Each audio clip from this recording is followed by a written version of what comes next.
I'm drawing infinite cards in Marvel. This video is purely for entertainment and does not infringe on copyrights or laws. The rights to the novel and image belong to the original author. We do not claim ownership. Don't like waiting and want to listen to this fanfic in full now? Subscribe to our Patreon, where you'll find the best fanfics. Chapter 351 to Haddockson. 2 more, Toxin murmured unsatisfactorily, as if aware of the disappearance of his companion. The sea fish in the tank were swimming frantically, stirring up splashes of water.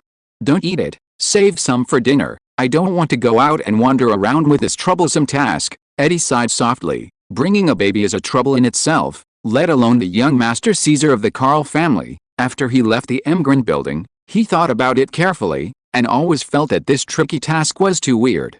Could it be that the child is not Caesar himself, but a substitute found by the Carl family, and asked me to bring it out to attract the attention of outsiders? Eddie began to use his professionalism as a reporter, brainstorming many conspiracy routines by himself, but before he had time to think about it, the sound of the TV suddenly came from the main hall of the suite. Someone turned on the TV. Eddie, Toxin suddenly became vigilant, and a strong warning was issued in Eddie's mind. Did anyone enter my house? Eddie lowered his voice, clenched his fists tightly, ready to enter the full-coverage armed state at any time, then held his breath, and walked quietly along the dark corridor to the hallgo. Now he is working alone in New York, unaccompanied. He has many affairs, but he is still a diamond bachelor. Invite a part-time worker for sanitation. In this pitiful situation, acquaintances can be excluded if it is an enemy. Is the other party coming for him, or young Master Caesar? Eddie thought of Caesar, and couldn't help breathing quickly, and his footsteps subconsciously accelerated, and he didn't care about hiding, and almost rushed into the main hall by running instead of walking. His eyes quickly scanned, and when Eddie saw the scene in the main hall, his body froze like a sculpture, and even the toxins in his body were suspicious of life, and cursed an interstellar swear word.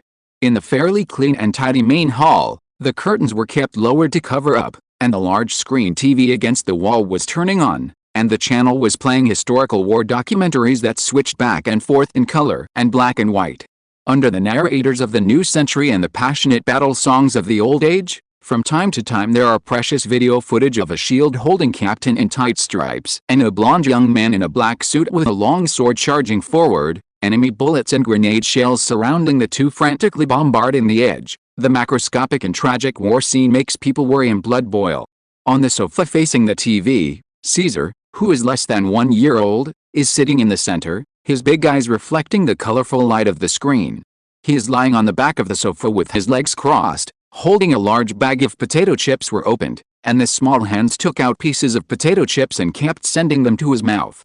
With a crackling sound, the bags of potato chips were wiped out by Caesar at an extraordinary speed under the incredible gaze of Eddie and Toxin. Toxin, please tell me, what I see is not true. Eddie's mouth twitched, and he once again subverted his 3 views and doubted his life. What's the truth? Is that the young master? Couldn't it be an alien creature? Toxin groaned hoarsely. Oh who? Caesar was immersed in the TV, and reached into the last bag of potato chips with his little hand. And found it empty after a while, only then realized that he had finished eating the snacks on the table. The body of the Kryptonian blood is in the stage of continuous development, and it can survive only on solar energy when sleeping, but after the appetite comes, the small belly is like a bottomless pit. After eating potato chip snacks for several people, not only did not stop the appetite, but it showed signs of deepening. Caesar threw the empty bag aside, turned his head, looked at Eddie who was standing dryly behind him, waved his little hand at him familiarly, and said in a childish tone, Eddie, is there any food left? Bring some more. You can talk. Eddie was really shocked now. Is it difficult to speak? As long as you are not deaf and dumb, anyone will be able to speak. With his arms folded, Caesar had no sense of youthfulness at all, and his cute little face was extremely calm. But you are only less than 1 year old, you can speak so clearly. Wait, did you call me by my name just now? Eddie has not yet accepted the current facts. It is simply a fantasy that such a young baby can not only express himself orally, but also think maturely and calmly. Please, I knew about it when I was in the Emgren building. Besides, you are still wearing a work permit. Don't treat me like an ordinary child, okay? Caesar pointed to Eddie's chest with a cold expression on his face. His posture and look of contempt for everything, in the eyes of outsiders, is really too old-fashioned. Here, you here. Eddie didn't know what to say for a moment, and he really didn't expect that one day he would be insulted by a baby less than 1 year old. Eddie, you are the master of this family, you can't show weakness at the beginning. The task has just begun. You have to establish an evil and domineering face in front of him, so that you can discipline the children in the future. The toxin raged in Eddie's mind. Eddie lowered his head, avoiding Caesar's sight, and asked in a low voice, "Then what should I do? If you can't, let me do it." Toxin spat out a sentence, and the next moment, a black linear liquid overflowed from Eddie's body surface, quickly forming a strong muscle frame, and his head transformed into an ugly monster face. Allow. In less than 2 seconds, under the dim light in the hall, Eddie transformed into a 2-meter-tall black humanoid monster, with muscles like armor shells, and his body was covered with white lines that seemed to be burning like flames. The terrifying breath of wildness. The toxin manipulated Eddie's body, and he stepped forward. His footsteps made a dull sound in the hall, until he approached the edge of the back of the sofa chair, covering Caesar with a shadow that covered the light. Huh? Caesar raised his head, wondering what Eddie and Toxin were doing, when Toxin abruptly moved down to his head and roared at him with a bloody mouth open. Hold head high. The roar of wild beasts resounded through the hall, shaking many furniture and window glass, and the toxin opened its mouth enough to swallow the head of any adult. White's fangs were jagged, and the upper row was still dripping with disgusting mucus. When this scene happened before my eyes, even a brave person would be so scared that his feet would limp and fall to the ground. It's a pity that the target of scaring is the double Caesar. Not to mention that Eddie and Toxin didn't have any malicious intentions. Even if there was malicious intent, Caesar would not have any psychological fluctuations in his heart. He even had the urge to laugh when he saw the expression on Toxin's forcibly pretending to be fierce. Caesar raised his hand indifferently, picked up a few empty potato chip bags next to him, and stuffed them into Eddie's big open mouth that was covered in poison. Forward, the toxin swallowed instinctively, and after a few seconds of embarrassing froze, it stuck its neck with its hands, and rushed towards the bathroom with its big feet. Is it really the offspring of venom? Caesar muttered to himself, shook his head and sighed. The massacre is okay. Why the third generation has degenerated to the Urho model. Chapter 352 Late Night Canteen in District 9. New York in 2009. From 2008, when Kyle, the symbol of peace, returned, to the time when he went to the universe again, heroes of the older generation, such as Captain America Steve, returned to the 21st century as young and strong. Heroes of the new generation, such as Iron Man Stark, emerge at the speed of a rocket. Of course, Tony's ability to make money still gave him a super popularity that was almost on par with the legendary hero Steve. The name of a hero has become a unique benchmark in the new era and an everlasting hot topic. The most famous star at the moment is by no means an actor or a singer, but a hero with extraordinary ability to uphold justice. Their posters are posted in every corner of the streets and alleys, and the newspapers published almost always have gossip news related to heroes. The rapid rise of the city's economy and technology will be accompanied by many evils. Only after Kyle, the symbol of peace, pulled out the anti-social Hydra organization in one fell swoop, the city of New York, which was once marked as the city of sin, has become the capital of heroes, coupled with the openness of unnatural offices and stark industries. Advanced things such as superpowers, black technology, and aliens are daily influencing New York City. Although Kyle left the Earth with Tony half a year ago, the feats he made in New York and the influence he left behind are still subverting the city with constant transformation. It was late at night, and the neon lights on the streets of downtown New York were turned on, and the office workers who had worked for half a day were finally liberated. Most of them chose to bring a few friends and beautiful girls to places such as bars to release their emotions. Located in the bustling area of Brooklyn, this late-night bar and late-night cafeteria called the 9th District is naturally a good choice. After all, the store's appearance and architecture are biased towards the sci-fi metal decoration style, and it also uses the popular Alien Bar in New York in recent years. It is an artificial gimmick, which makes it deeply loved and sought after by some young people.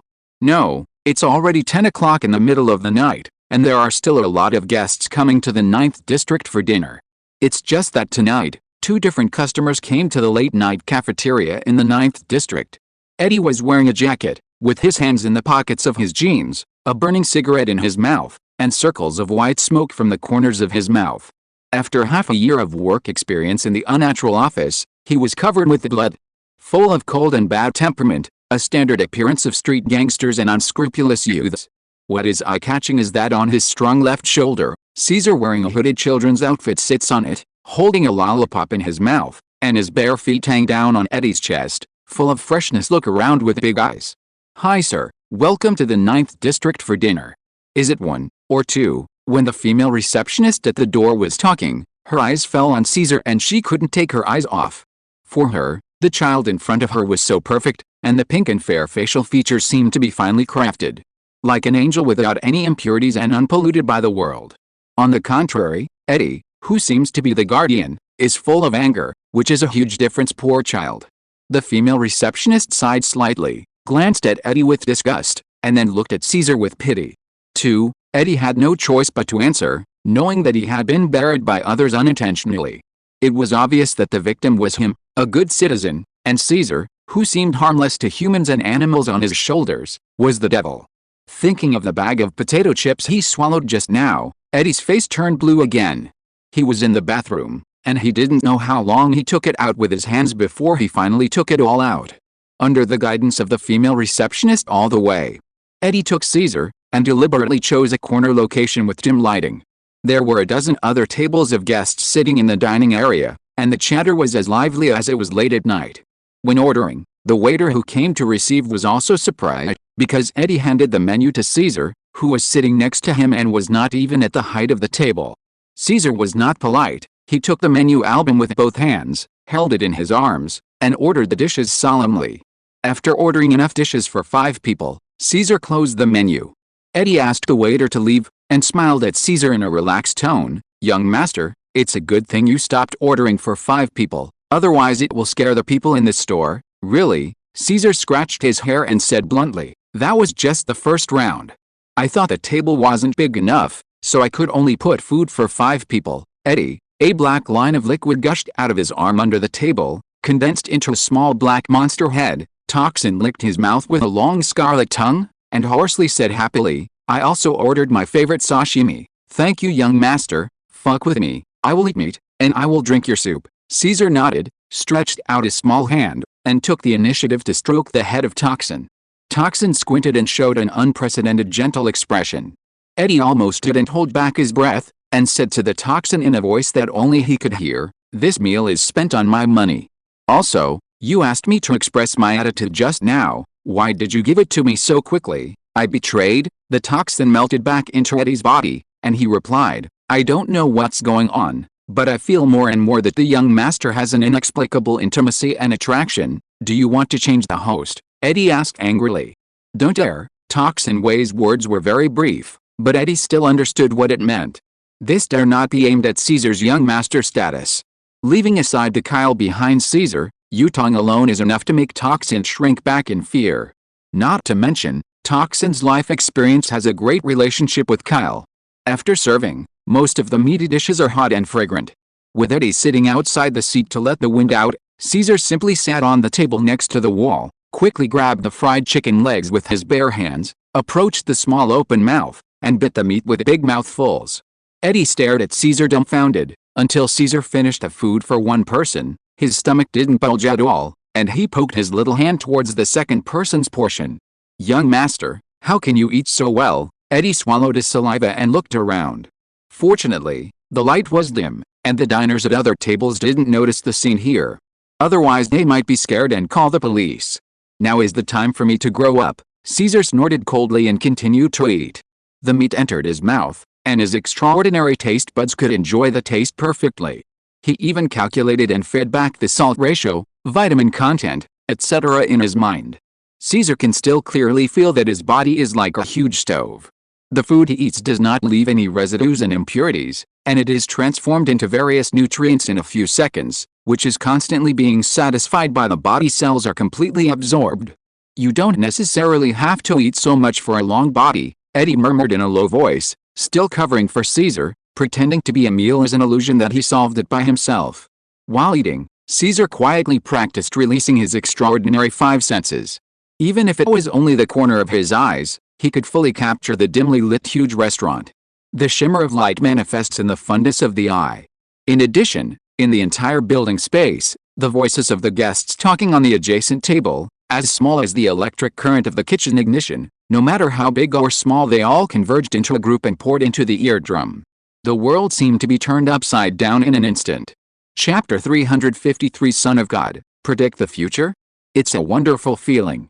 In this area of the restaurant in District 9th, the layout and decoration of the space, the tables and chairs, the internal people, light, temperature, dust, wind pressure, etc., even things that cannot be detected by human senses, can only be detected by Caesar's extraordinary five senses. The moment it is opened slightly, all the information is as clear as a summary of detailed data. Young master, why don't you eat? Are you full, or is this dish not delicious? While watching the wind, Eddie on the table and chair beside him also observed Caesar's every move sitting on the table. When he saw him suddenly stop his greasy little hands, he couldn't help asking in a low voice with concern. It's nothing. With a faint smile on Caesar's face, he pointed to a dining table about 7 meters away from them, and said in a childish voice, "A couple over there are discussing whether it's safe at night, and also mentioned that there is a mysterious hero named Dark Devil on the streets in this area. Who is the guardian of this place?" Eddie came and asked with interest, "Dark Devil? How can a hero have such a villainous nickname?" Caesar raised his head with a strange expression, looked at Eddie and said, "Yes. They also said that the Black Demon itself is a humanoid monster, with a black body and some white markings, and he only hunts out gangsters and bad guys at night, eat, devour their heads, and leave the police with a headless corpse." Eddie froze for a moment, opened his mouth, but finally said nothing. Picking up a chicken wing, Caesar took a bite and said playfully, "I didn't expect you to work for an office during the day and often go out at night to be a cannibal hero fighting criminals." "It's not me," Eddie said subconsciously, but when he met Caesar's big eyes that seemed to see everything, he immediately broke his hands and said helplessly, "Okay, I admit it. Please hide it from me, don't tell others people, it depends on your performance." Gently unscrewing the bottle cap, Caesar held up the large bottle of Coke with both hands cheerfully, poured half of the bottle into his mouth, and let out a joyful Panasonic breath.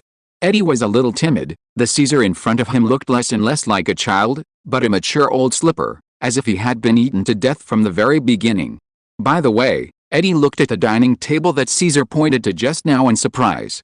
Although it was only 7 meters away, due to the existence of partitions and decorations, and the dim lighting in the room for mood, only two of the figures hug each other, whispering to their ears.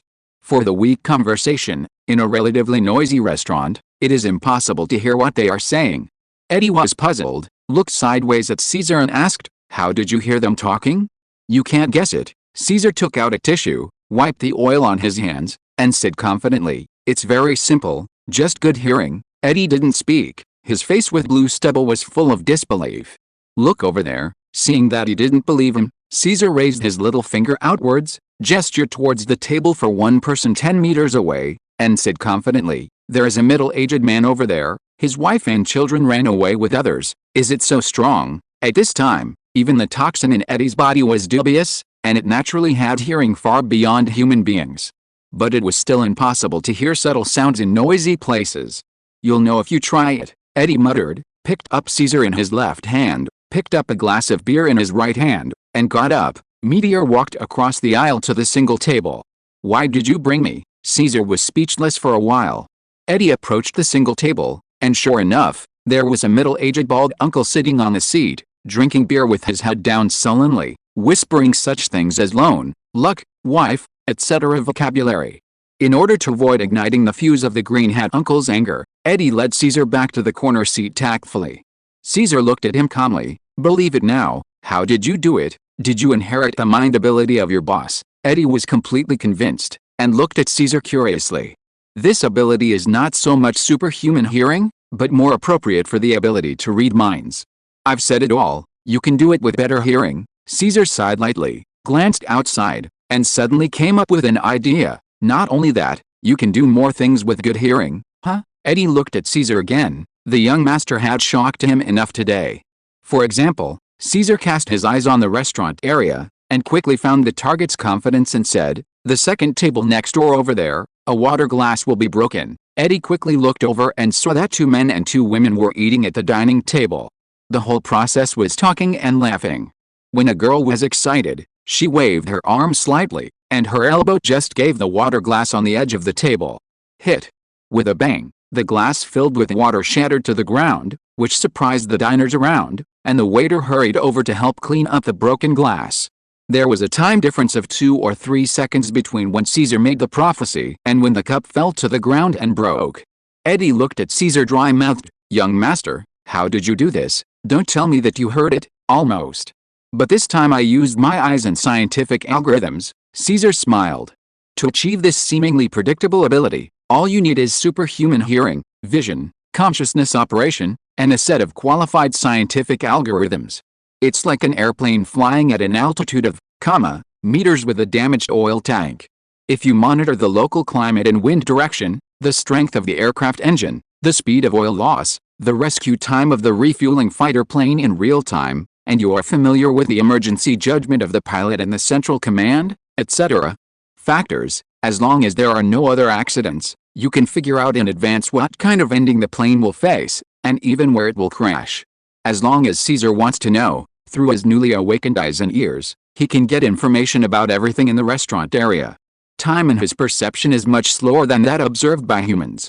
Just now, he heard the conversation between 2 men and 2 women. He knew that the cup was on the edge of the dangerous table. He also saw that the female guest was in high spirits and her arm muscle frequency was showing signs of increase, so he could make a judgment in advance that the cup fell to the ground. Knowing everything allows foretelling, seeing astonishing manifestations of the future. Caesar didn't explain too much in detail to Eddie, but just outlined a thinking routine, and Eddie looked at him with incredulous eyes. "My lord, are you a child prodigy? Please remove the child character." Caesar shrugged lightly. Just at this time, the main door of the restaurant opened, and 3 shaky men in windbreakers and coats came in, and they sat at the table near the door under the hospitality of the waiter. "My lord, please predict what the 3 guests will order." Eddie approached Caesar and poured a large glass of beer. "I can't read minds. Also, is it okay to pour me a beer?" Caesar rolled his eyes, glanced at the 3 cheeky men, and suddenly narrowed his eyes and said inexplicably, "They seem to be criminals." Chapter 354.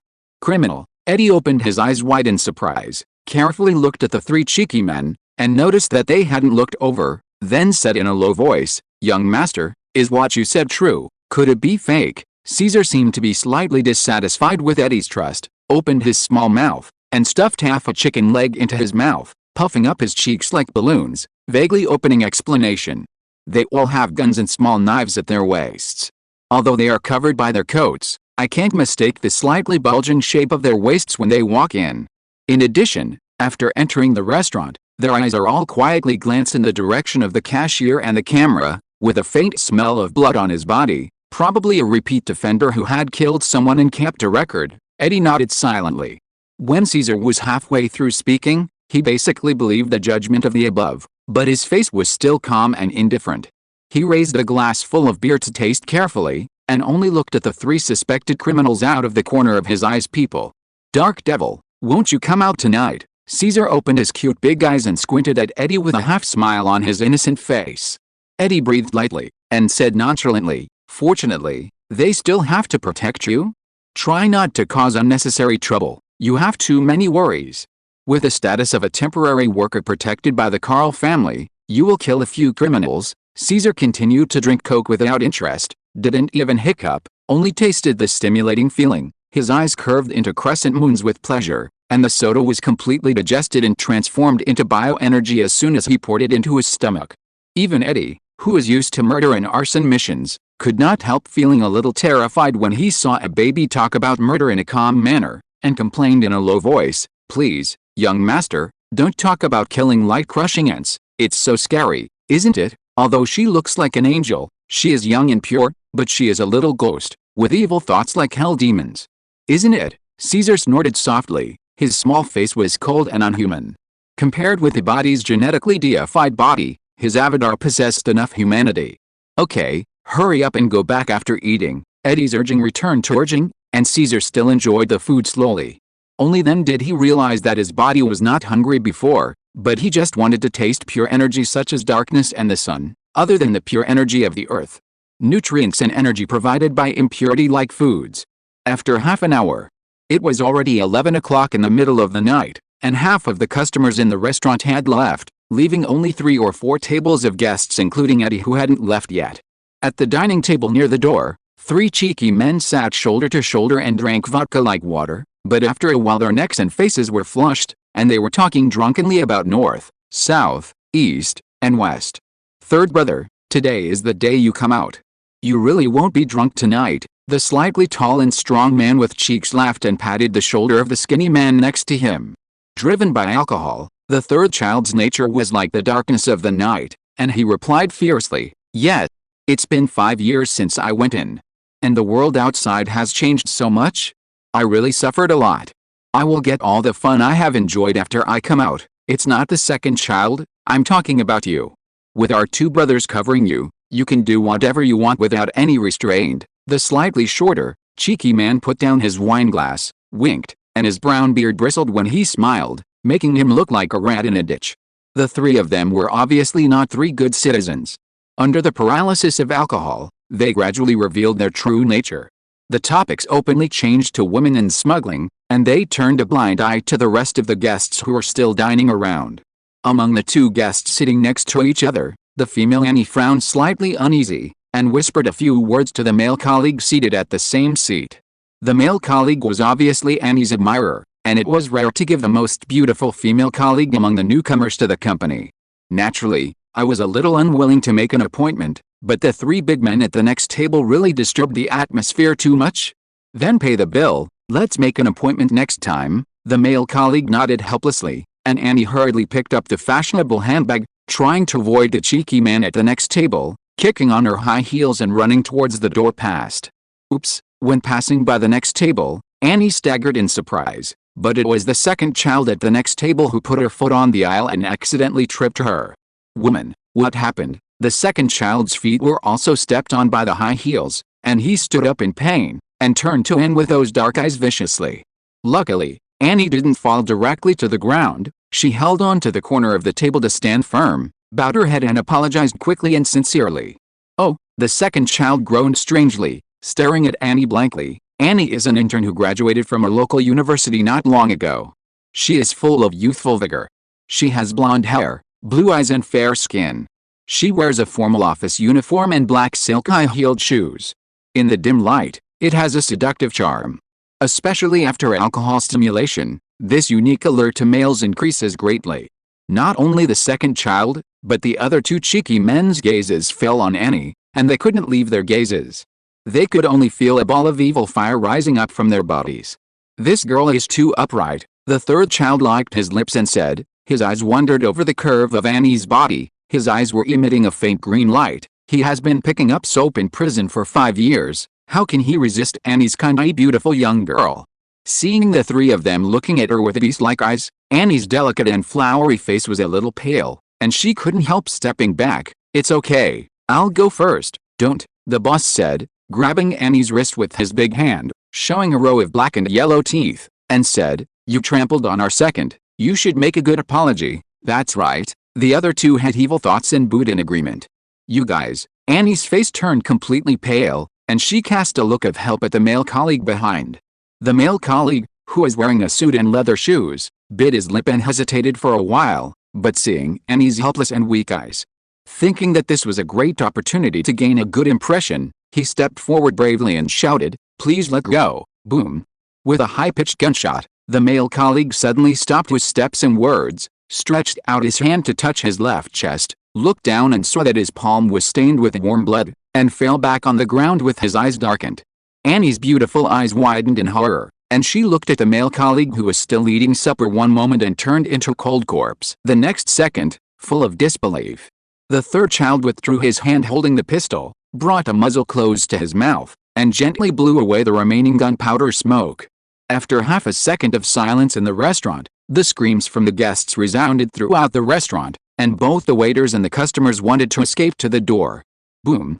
The youngest shot at the ceiling again, and sneered at the others, "Lie down under the table. Anyone who dares to move or call the police will eat the bullet." Then he said half drunk and half seriously to the boss and the third, boss and second child, "We don't stop doing one thing, we 3 brothers might as well have a good time tonight." The eldest brother and the second child looked at each other, swallowed their saliva when they looked at Annie, and let out a laugh that they both understood. Who'll help me? Annie's eyes were flushed, her hand was grabbed by the boss, and the other hand was held by the second brother. The strength of the two big men made her unable to break free no matter what. Go out and have fun first. I'll see the people who live in the house. Just play with me later. The third child held a gun and said very loyally. Good brother. The eldest brother and the second child couldn't bear it anymore, dragging and pulling, and dragged Annie, who was pale and crying, out of the door. The third child was holding a pistol, standing at the door and watching coldly most of the people in the restaurant who were squatting with their heads folded, ready to shoot anyone who dared to resist or call the police. At this time, on the dining table in the corner, Eddie clenched his fists, his forehead was full of veins due to anger, and said, "Young master, I can't help it." There was no response. Eddie looked sideways, and was surprised to find that the table was empty except for the leftovers, and there was no sign of Caesar. Chapter 355 The First Battle of Clones. The alley next to the store and district. The gaps between these high-rise buildings made of reinforced concrete, even the endlessly benevolent sun cannot reach here during the day, and at night, the lights of street lamps cannot extend to the gloomy corners of these bustling cities. Places such as alleys and sewers are really suitable for criminals to carry out crimes. Accompanied by a burst of ugly laughter and crying and struggling, two big men took Annie to the alley. Although Annie was desperately resisting the whole process, she couldn't break free on her own. The high heels broke off on the way out of the restaurant, and her intact legs wrapped in black stockings were exposed. On the outside, the stockings were torn and opened some holes in the resistance. "Help! Is there anyone here?" Annie's cry for help was a little hoarse, and the boss among them was skilled. He took out a napkin from the restaurant from his trouser pocket and stuffed it directly into Annie's wide-open mouth, making her voice into a hushed voice. A faint whining sound. "Be quiet, let us brothers vent out, or you will feel better," the second child said, pushing Annie down and letting her lean against the side wall of the alley. "That's right," the boss laughed, and stretched out his hand to take off Annie's short skirt. Annie's eyes were full of tears, and she whimpered loudly. It became more and more difficult to resist. Seeing that she was about to be defiled by the thugs here, her beautiful and delicate face was full of despair. At this moment, a voice like the sound of heaven sounded coldly, "Evil, let go of that girl." Under the light of the street lights outside the alley, a huge monster-like shadow enveloped the boss and the second child. Both of them were shocked and frightened. The drunkenness dispelled a little, and they stopped their criminal behavior. Annie opened her eyes again, her sinking heart began to rise continuously, and she looked out of the alley with the two criminals full of expectations.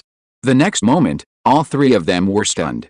Outside the alley, I saw a baby who was not even considered a kid, only about 1 year old, and not yet weaned, standing barefoot on the concrete floor, with a lollipop in his mouth, and his hands were cold.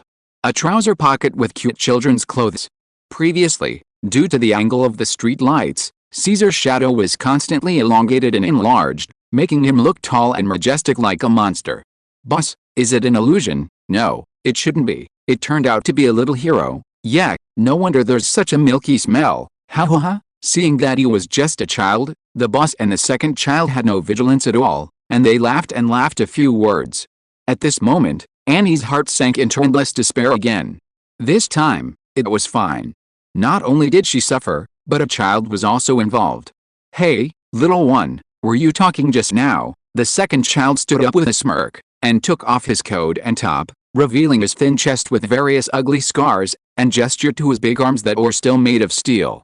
"That's right, let go of that girl, and I can leave you as a dead body," Caesar said solemnly, but his childish words, like a cat with teeth and claws, had no deterrent effect at all. "Who is it? Your lord, or you?" The second child laughed loudly, and casually walked towards Caesar, who was not even a fifth of his size. The boss watched silently with a sneer, but it was easier to deal with a baby who was separated from his family than a cat. Annie whined and blinked eagerly, trying to signal Caesar to run away, but Caesar stood there completely unmoved, watching the second child approaching him calmly. "Get out of here early, don't disturb our business." The second child thought that there was a delicate beauty behind him, so he couldn't help but quicken his pace. When he walked up to Caesar, he raised his left foot and kicked, trying to kick this annoying child away like a football. Caesar narrowed his eyes dangerously, tipped his toes slightly, and jumped nearly 1 meter from the ground, narrowly dodging the kick from his second child, and floated in front of the opponent. He clenched his small fist, exerted force seemingly lightly, and landed a straight fist on the second child's chest. Crack! There was a sound of bone cracking, and the chest was obviously sunken down. The second child's eyes were wide open, and he vomited blood with a wow sound. He felt as if he had been hit hard by an iron ball with tons of impact fly back. Gululu. The second child's back touched the concrete floor, rolled several times in a row, and finally stopped at the feet of the villain-led boss. The eldest looked down in horror. The second's eyes were closed, and he no longer had the breath of life. Killing people is not uncommon, but killing people with a single punch is really rare, let alone killing a strong man with a punch from a baby boy. Monster, alien monster, the boss thought of the alien rumors in New York, and the restaurant was called the 9th District just now, so he immediately associated Caesar with the alien monster. Needless to say, he guessed right. Caesar's body was originally of Kryptonian blood. The boss took out the pistol from his waist, aimed at Caesar, and shouted in fear, "Don't come here. If you come here again, I will shoot you." Caesar bickered, ignored the warning, and walked forward with little feet. 5 meters, 4 meters, 3 meters. The boss's forehead was dripping with cold sweat. Holding the pistol with both hands, and driven by fear, he pulled the trigger 3 times in a row. Boom, boom, boom. The moment the gunshot sounded, no, it should be said from the moment the finger pulled the trigger and the bullet was charged in the chamber and ready to fire. Caesar's eyes narrowed slightly, and the patterns of his pupils unfolded. After activating his extraordinary facial features and willpower, the world he saw was different from that of ordinary people. The speed of time is greatly slowing down. The 3 copper bullets and their trajectories were clearly reflected in Caesar's eyes. The distance of 3 meters was only an instant for the bullets, but in his perception, it seemed to be a little bit slower, and he had enough reaction time. Don't talk about avoiding it, even if it's next, it's no big deal. Caesar did what he wanted without dodging. He stretched out his hand to grab the 3 flying bullets. The moment his fingers touched the bullets, he felt a slight obstruction and a slight pain from the impact energy, but the bullets ended before the skin was damaged. Well, it's just a pistol. Caesar lowered his head, looked at the 3 bullets lying in the palm of his hand, and achieved the first achievement, catching the bullets with his bare hands. Although this process took a long time, in fact, less than half a second has passed in the human perception. I must be drunk. Or dreaming. The boss opened his mouth wide in shock, gasped, and looked at Caesar completely speechless. Caesar threw away the bullets, and the bullets jingled and fell to the ground. He said to the boss seriously, "Yes, you are drunk. This is just a dream. As long as you suffer from falling or death, you can leave this place." Dream? Really? It really is a dream. The boss was greatly stimulated, coupled with alcohol. He laughed maniacally, and put the pistol on his forehead without thinking. "I want to leave this damn dream." Boom. Squeeze the trigger. The gun rang. The old head exploded, and fell straight down. Seeing this, Caesar was stunned for a while, then shook his head after a while, sighed and said, "Poor man who has never seen Inception, you should find a top to spin it first, or it will be as if you can't even die now." Do not know. Chapter 356 The Mysterious Event of Stark Industries. In the early morning, the breeze blows the curtains, and the golden sunlight enters through the window, making the floor and walls sparkle, and the interior furniture and decorations of the room are gradually brightened. The face was hit. Eddie woke up from the dream, got up and pulled the quilt to look, but it was Caesar lying on the side upside down, with one foot resting on his belly, and the other foot was just attacking him, the culprit, in the face. Eddie in pajamas got up helplessly and looked at Caesar lying on the bed. What happened late last night couldn't help but become clear in his mind. It should be said that it is really unforgettable. Last night, with the help of the symbiosis of the toxin, Eddie quickly put the 3rd criminal in the restaurant to the ground.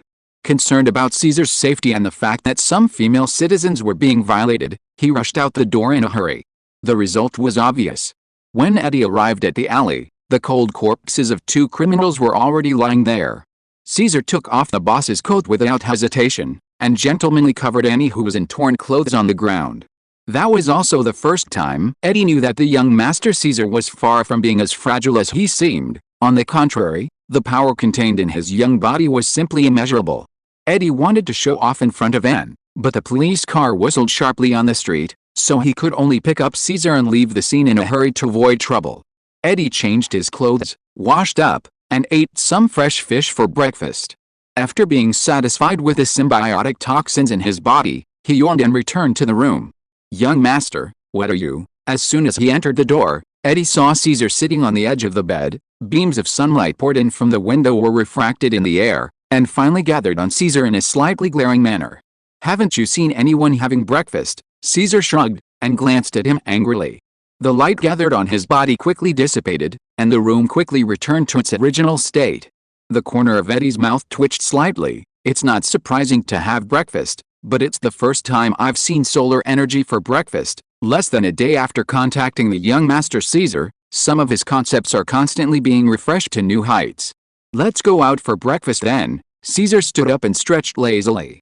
"Didn't you just eat?" Eddie asked in surprise. "Just now. It was just a supplement of energy, and I haven't tasted the actual taste of breakfast yet," Caesar said as a matter of course. This sentence probably only applies to a strange body with its own energy conversion. The nutritional energy supplemented by food is no match for solar energy.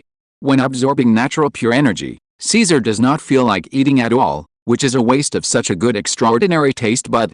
"Can you not go out?" Eddie grimaced. Since what happened last night, he has fully understood that the young master in front of him must not be treated as a 1-year-old, otherwise he will be played to death by him. Regardless of thinking, or strength, ability, concept, and action, they are far superior to adult humans, and killing is even more natural. If he didn't know the origin of Caesar, even if someone said that he was an incarnation of a devil, or an alien visitor, or a descendant of a god, Eddie would undoubtedly choose to believe it. Those genius prodigies are nothing compared to Caesar. With such a special existence, Eddie would feel extremely uneasy if he wandered around at will. "I'm going out to breakfast, that's an order." Caesar suddenly said something, and Eddie was dumbfounded, realizing that he didn't seem to have the capital to refuse.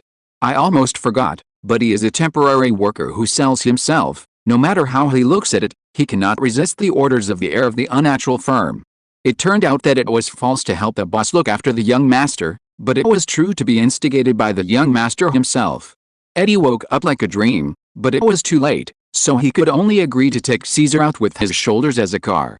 The two first formally had breakfast in a nearby street, bought a New York newspaper at a newsagent, and sat on an open-air seat outside a restaurant to rest. From the newspaper, Caesar accidentally obtained some information that interests him now. First, the media is really keen on the current affairs in the urban area. What happened in the 9th District last night was published in a corner of the newspaper early today. Based on descriptions by restaurant servers and diners, as well as victim and wing, the press release details a restaurant riot involving 3 drunk thugs. The criminal was immediately sanctioned by the rumored Black Devil, and the other 2 criminals were killed on the spot by a blonde child. Forget about the Black Devil. What kind of new character is the blonde kid? People in New York sparked heated discussions about this, and they also had serious doubts about the press release. They generally doubted whether the person concerned made a mistake because of being frightened. "Young master, if you make a few more shots, it will be difficult to hide your identity." Eddie sighed and got a little round hat out of nowhere to hide Caesar's thin but shiny blonde hair. "It doesn't matter." Caesar snorted softly, sat on Eddie's shoulder, and continued to look down at the newspaper Eddie was flipping through. Among them is a huge key report. It's about Stark Industries. In the past few days, core employees have been attacked by terrorists one after another. As of yesterday, 6 employees have died. They are all elites in the R&D department, causing panic in the industry. The murderer hasn't been found yet. "It doesn't look like an ordinary terrorist," Eddie frowned and whispered. "What's going on here? Do you know the details?" Caesar asked Eddie coldly. Now that Tony and his body have gone out of the universe, plus Stark Industries is still his own family business. When his body was in New York, how could such a thing happen? "Know some, but not much," Eddie thought for a while, and said solemnly, "A few days ago, when I was performing other tasks, I heard that 2 Stark Industries employees were assassinated by others on the road after get-off work, and the scene was not captured by surveillance. Only the scorched black marks left after being burned by others were left at the scene, and no clues could be found." "Burn?" Caesar held his chin, as if thinking of something, but it quickly dissipated like a cloud. Apart from rebirth, so many things happened. After he fully integrated into this world, some memories of his previous life became more and more blurred, and his existence also interfered with the timeline of the original plot. "What is the original plot of the movie?" Now there are only sporadic fragments left, although the hidden cosmic villain boss such as Thanos will never be forgotten. Is there no one from the Carl family and the S.H.I.E.L.D. organization to track it down? Caesar thought about it. Eddie looked around, and said in a low voice, of course. At first, Boss Yutong also attached great importance to it, and sent a team of 3 Carters, and S.H.I.E.L.D. sent 3 teams of agents to investigate this matter with all their strength. But the day before yesterday, I heard that even the people who were chasing were attacked, and a Carter and 3 S.H.I.E.L.D. agents died, but they didn't announce it because they were afraid of causing social panic. I thought the boss would send me to investigate this matter, but I didn't expect to be sent to take care of you. As Eddie was talking, he suddenly patted his forehead and said lightly, by the way, let me tell you what to do about it. Do you still treat me like a child? Caesar rolled his eyes, folded his hands on his chest, and said without a doubt, I've decided. Now, go to the direction of Stark Industries immediately. Chapter 357 Stark Industries losing Iron Man. Parking the motorcycle on the side of the road, Eddie took off his helmet and looked up at the extremely spectacular industrial buildings in front of him. Under the bright sun hanging high in the blue sky, these skyscrapers made of steel all reflect the dazzling flashes. Whether it is the floor area, the main building of the office area, the office staff it accommodates, the high-tech equipment in the inner manufacturing industry, and a series of modern sci-fi decoration styles, etc., it can only be described as luxurious and scary, like it is unwilling to bow down to other local companies in New York, and the historical background and existence value of the industry are unabashedly placed on the bright side. This is the world-famous Stark Industries. Although it focuses on the development direction of science and technology and weapons, it involves electronic products, biomedicine, artificial intelligence, etc., and has contacts in cooperation with commerce and the military. Maintain the top position of the leader in every industry. It's produced by Stark, a must-have product. This is a business law and reputation that no one outside the industry dares to question. Stark Industries was founded in the dark business period of economic depression during World War II. The founder Stark Howard was the chairman of the board, and Kyle, the symbol of peace, took half of the shares. After the war, with the recovery of the world peace economy, with mobile phones and computers, these emerging technological electronic products have rapidly developed into a giant in the business world.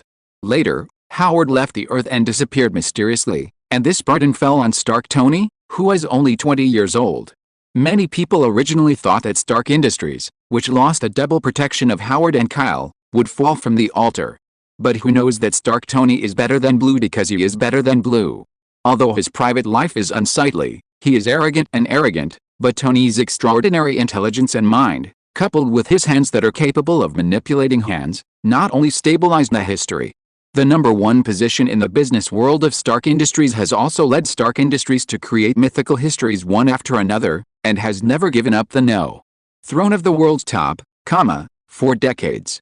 Especially a year and a half ago, Tony was born as Iron Man, and the Iron Suit redefined the Earth's technological machinery and artificial intelligence.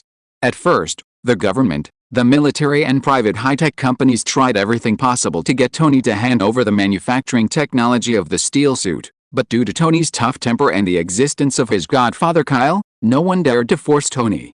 After a while, he fell silent unwillingly. Now, after Tony and Kyle left the Earth together, the manufacturing industry, which is recognized as a cross-age enterprise, unexpectedly experienced news accidents in which employees were frequently attacked and killed. Eddie twitched his chin back, and asked a little helplessly into his backpack, Young Master, are you sure you want to go in and investigate this matter? People from the Unnatural Agency and S.H.I.E.L.D. have already taken over. Are we not going to participate? The zipper of the dark backpack left automatically, and Caesar slowly crawled out of it, sat back on Eddie's shoulder, calmly looked at Stark's office building and said, of course, otherwise, why are we here? Then let's go to a nearby hotel and wait until night? Lurk in the streets around to see if we can meet the prisoners who attacked the employees. Eddie quickly gave a seemingly good proposal based on his half a year's experience in performing missions. Caesar gave him a blank look, and said angrily, stand by and wait? Your method is too passive. I believe that both Akatu and the agents have used this method. The problem has not been resolved so far. Obviously, the effect has not been seen. Poison rarely seconded the proposal deeply. I also think this proposal is very problematic. Toxin, you idiot. Don't forget that I am your host. Eddie slandered a few words, scratched his head, felt that he was serving his ancestors, and continued to suggest, "Why don't you pretend to be an employee of Stark Industries and see if you can find any clues inside?" Caesar shook his head, and said immaturely and firmly, "Don't bother, just come to the door. Stark Industries itself is his territory." The main office building of Stark Industries is a skyscraper with hundreds of floors, which can accommodate thousands of employees to work at the same time. Recognition, with a certain authority to enter a relatively high number of layers. In other words, if there is no permission, or an application for entry, even the main entrance of the industrial building cannot pass through. It will be detected by intelligent program scanning, and immediately taken away by security police uniforms. Under Caesar's signal, Eddie walked directly to the door openly and above board. As a result, just as his front foot passed the detection probe, alarms sounded everywhere on his back foot. Before entering the glass main entrance, Eddie was surrounded by a team of tall and burly security guards.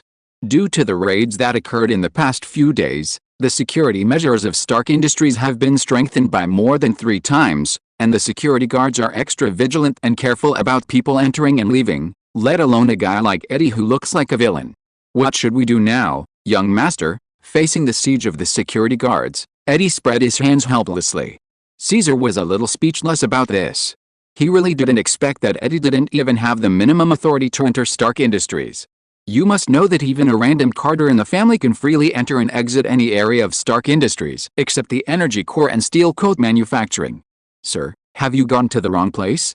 What are you doing here with the child?" When the security guards saw Caesar on Eddie's shoulders, their vigilance relaxed a lot.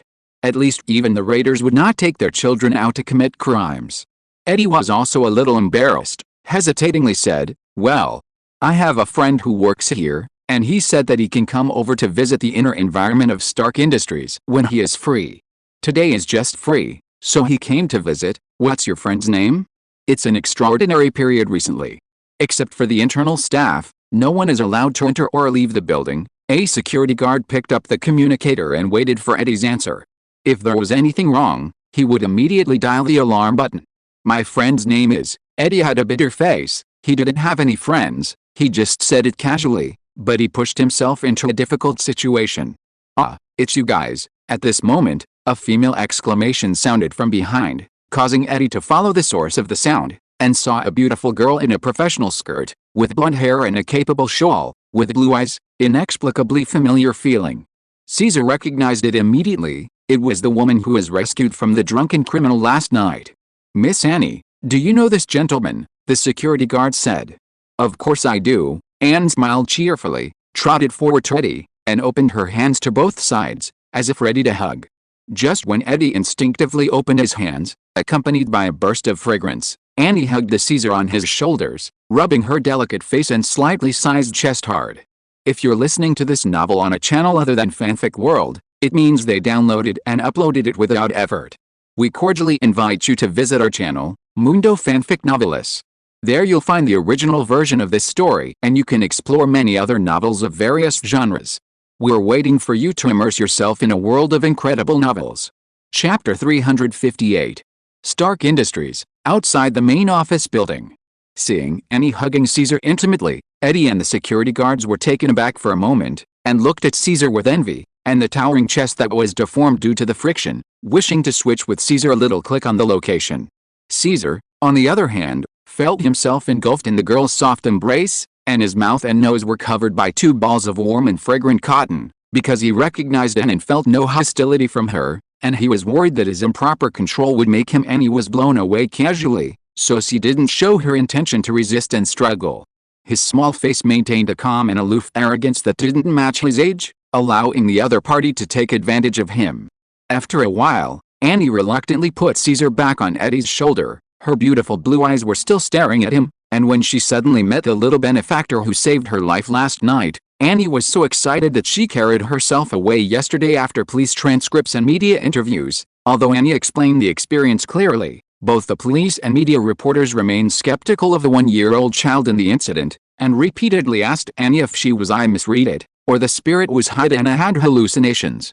After all, there are heroes who hold swords and shields, are powerful, fly over walls, and turn into inhuman monsters, but the heroes who look like 1-year-old babies are unprecedented even in New York City. which is at the forefront of the new era smell. Faced with doubts, Annie couldn't help getting angry. She used her reputation and personality to guarantee that what she said was true. Since her body was only slightly traumatized by collisions and frightened, after taking a nap in the hospital, she took time off today. Rushed back to work wanting to get on with the job. Unexpectedly, it was such a coincidence that they ran into Eddie and Caesar, who wanted to enter Stark Industries. Annie recognized Caesar at a glance from a distance. Despite her young age and body, she had a calm and cold expression on her small face, and her body revealed a natural, powerful and noble aura. I am afraid that Caesar would be the only one on Earth. Couldn't find a second one. Miss N, do you know this gentleman? The security guard of the team leader pointed to Eddie and asked in surprise. This gentleman. Annie shifted her eyes to Eddie, hesitated for a moment, and under Eddie's hinted wink, shook her head and said coldly, I don't know him. Immediately, Annie's eyes fell on Caesar, and she smiled gently and said, but I know this little friend. Would you like my sister to take you to visit Stark Industries? Oh, woman. Caesar calmly turned his face away. Annie's attitude towards the two is completely different, forming a sharp and funny contrast for a while. Under the ridicule of the poisonous laughter in his mind, Eddie drooped his ears in frustration. Last night, he was supposed to be the hero to save the beauty. After he solved the criminal in the restaurant, the other two criminals were snatched by Caesar past. Eddie looked at Caesar resentfully. Alright, Caesar didn't expect Eddie to be so unreliable. He couldn't even enter the door of Stark Industries, so he shrugged and jumped off Eddie's shoulders, stood lightly on the smooth metal floor, and walked towards the glass door to the detection area at the main entrance. Eddie didn't stop him. Looking at Caesar's back, his eyes were filled with bewilderment and helplessness. Under the suspicious gaze of Annie and the security guard, Caesar's small body arrived at the glass main entrance, and stepped into the detection area of the high-tech smart equipment without any haste. Did he? In Caesar's field of vision, a green light swept across his body from top to bottom, and the speaker seemed to have just sounded the alarm prefix, and the next moment it immediately turned into a respectful welcome speech. The identity detection is successful. Carl Caesar, you have the highest authority of Stark Industries. All staff of Stark Industries will serve you. At the same time, Stark Industries, different office areas and staff, all received paging and reminder messages at the same time. Hearing the beeping sound of the communicator, the leading security guard took it out of his trouser pocket in a daze, looked at the text message displayed on the screen, and began to read, all security personnel, please go to the main entrance on the first floor of the main office building and make sure Carl Kaiser's personal safety, and maintain the security order at the scene. Annie took out her mobile phone and muttered softly, what I received is, ordinary employees please keep working and are not allowed to leave their jobs without authorization. Personnel above the management level are waiting in the office for spot checks or task assignments by Carl Kaiser. Is this the boss back? Wait, why does the name Carl Kaiser sound very familiar to you? Everyone outside the door looked at each other, looked at Caesar standing at the door, and quickly reacted with a look of shock. Carl's name, Caesar's name. Isn't this the son of the symbol of peace that caused heated discussions in the society when Kyle and Tony left half a year ago? That guy Tony really is. Before he left, he sent a permission and welcome message for my avatar like this. I guess he even took into account whether he will come or not. Caesar sighed slightly, but he didn't want to hide his identity for a long time. With a certain high identity, it is much more convenient to handle things. Besides, when he broke away from the Emgrand building, he wanted to announce his existence to the public and prepare for long-term exposure, but this was exactly the opposite of what Eddie thought. Eddie saw this step, he couldn't help but look at the dumbfounded leader security guard, and snorted coldly, I'm that bodyguard, may I go in now? Of course, of course. The lead security guard gulped down his saliva, wiped the cold sweat off his forehead, and invited Eddie in with both hands. Eddie didn't bother to answer, he walked behind Caesar coldly, and squatted down slightly. Caesar turned sideways, stepped on Eddie's thigh, and sat back on his shoulders with a light jump. He waved to Anne who was still in a daze behind him, and said in a childish tone, are you also an employee of Stark Industries? No, tell me to take me in for a visit, then you will be the guide for the explanation, and I want to learn about the current situation of Stark Industries from you. Annie froze for a moment, then nodded with a wry smile. Okay, Master Caesar. Therefore, Caesar, who blew his identity, sat on Eddie's shoulders, and Annie led the way into the main office building. The passage was of course unimpeded. The internal staff saw that the three respected them and gave way directly. The name of the young master started from the main entrance. It has not been interrupted. Caesar naturally faced the stars and moon of the employees, lazily as if he was about to fall asleep, and looked around with a pair of big eyes casually. After passing the third floor, Caesar's eyes lit up slightly, and he saw a slender and alluring familiar figure among the office workers. Black Widow Natasha. Chapter 359. Two managers. The woman's face looks to be about 28 years old, with a high nose, bright red lips, short dark red hair and a shawl, revealing delicate earlobes and collarbones just right, wearing a capable and mature female skirt uniform. With a bulging figure the curves make people blush, not to mention the wide and seductive deep groove exposed on the chest.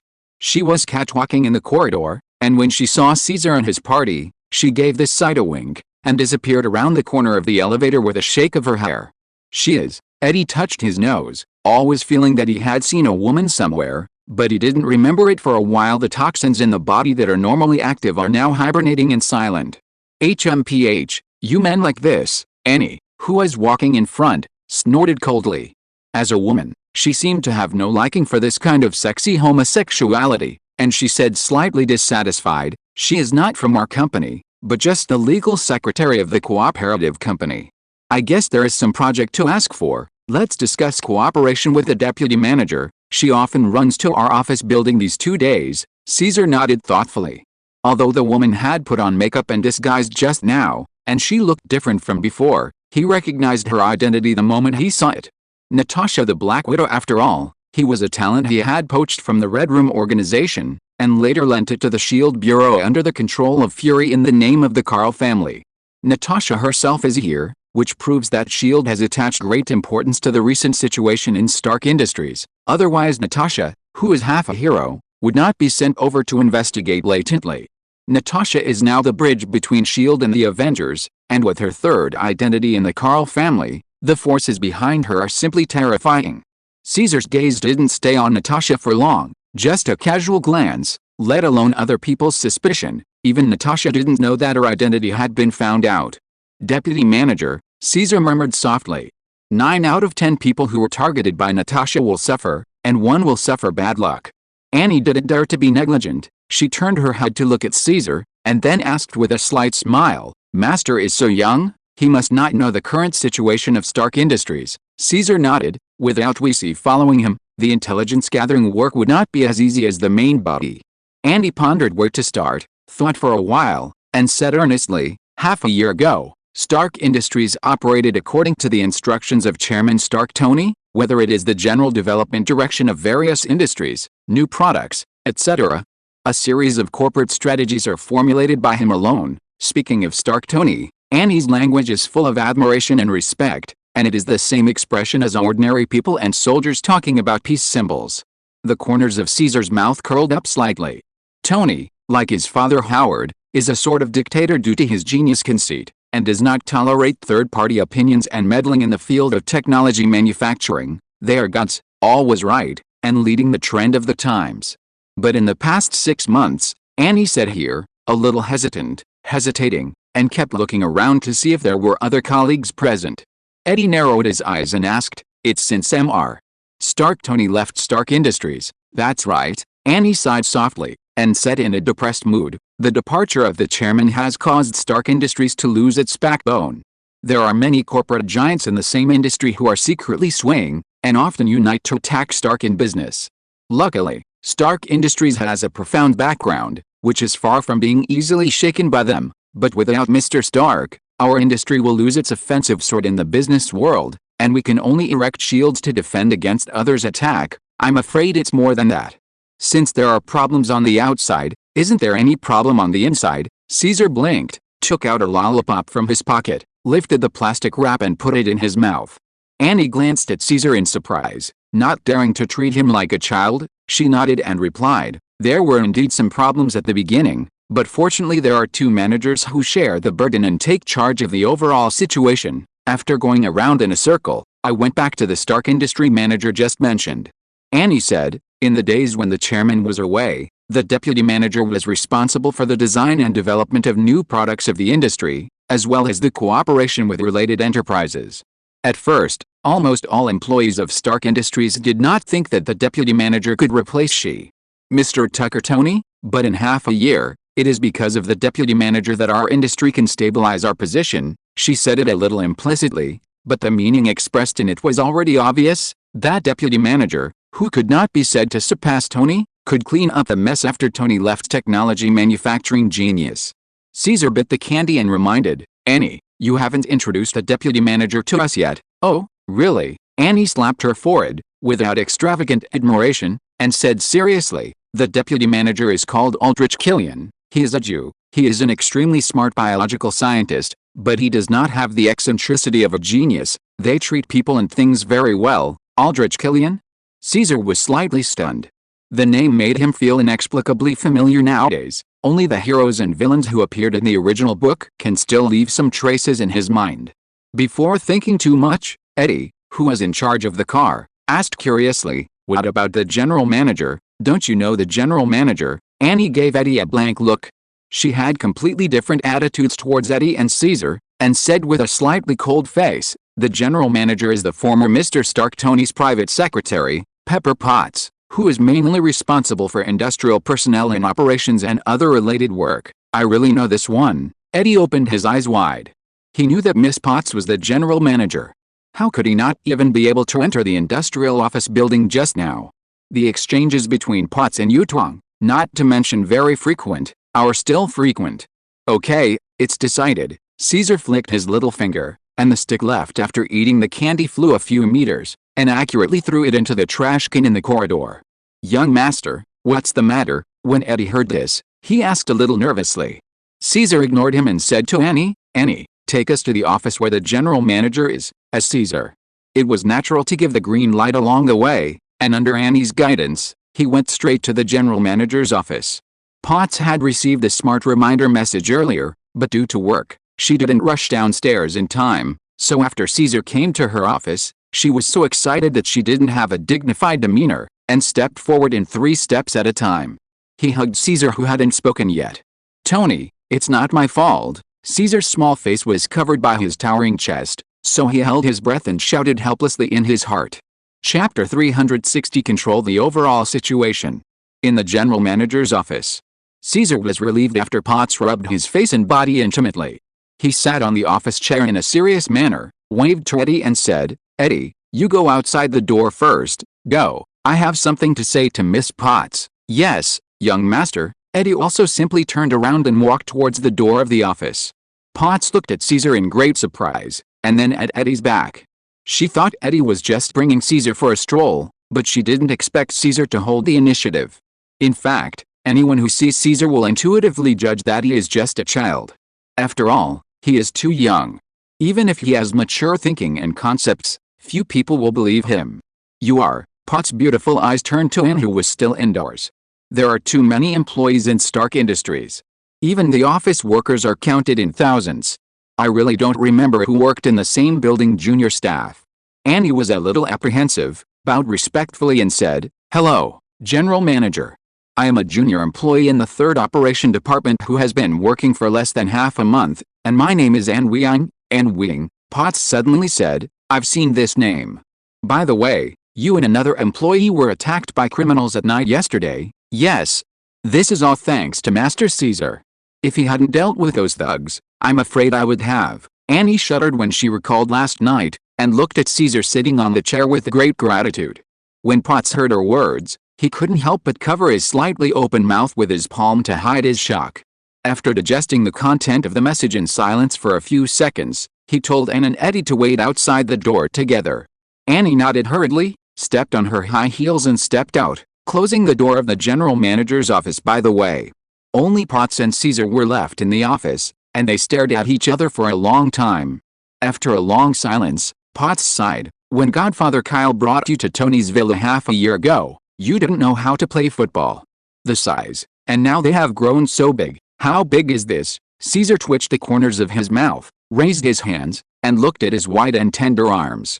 By the way, you called me Miss Potts just now. Potts raised her pretty face in dissatisfaction, and sat on the office chair. Her long legs wrapped in black silk were raised and clasped together.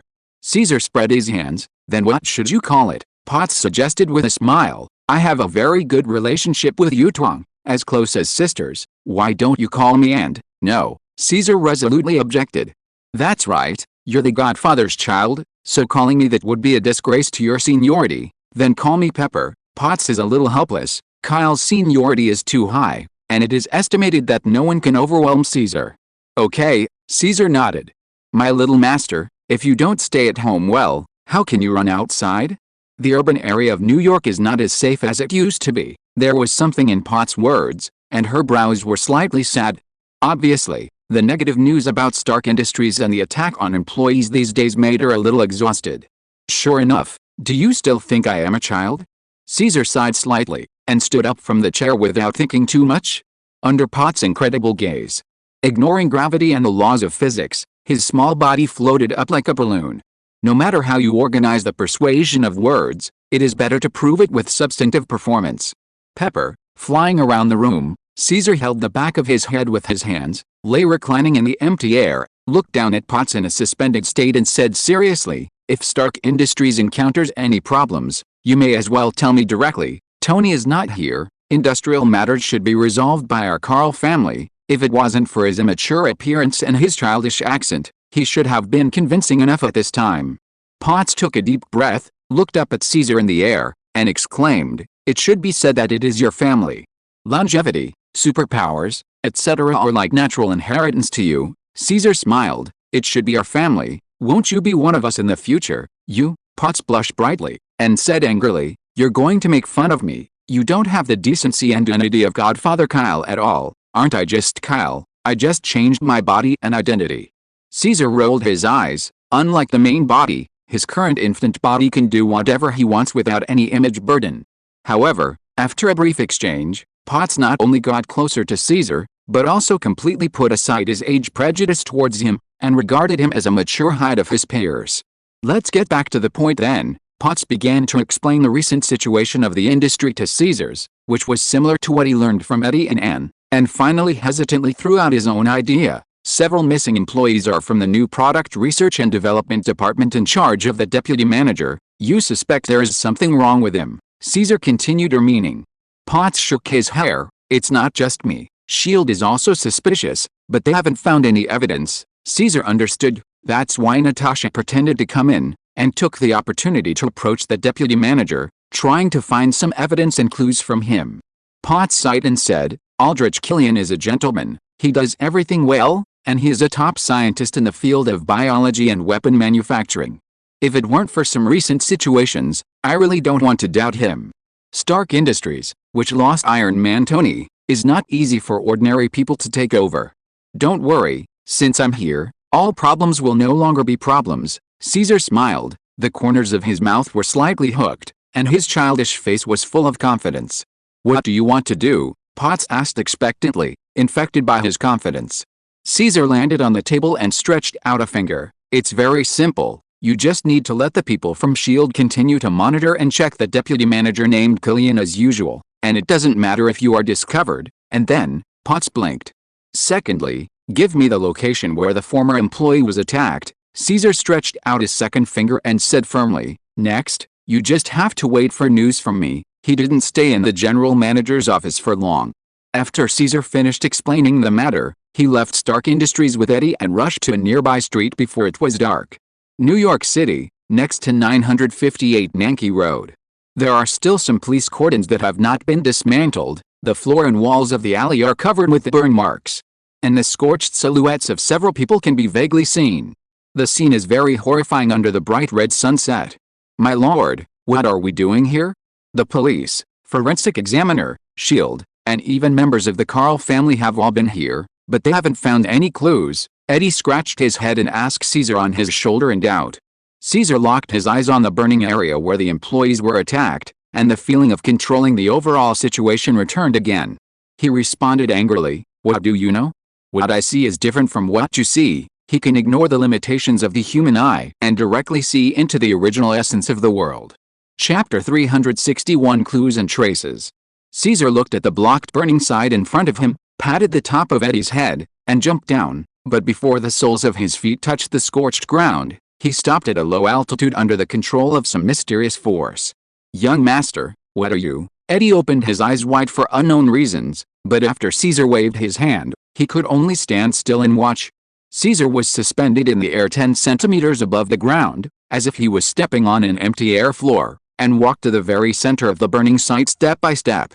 When the dust gradually disappeared, the sky above was dark blue, and the night covered the city silently. The street lamps on both sides of the street were turned on after the sizzle sound, and the slightly dim light fell on the alley full of burn marks and on the walls. Eddie stated softly as if as a narration, "This is the first place where the incident occurred. Just 3 days ago, 2 Stark Industries R&D employees were returning home, and they were attacked by unknown people when they passed by here.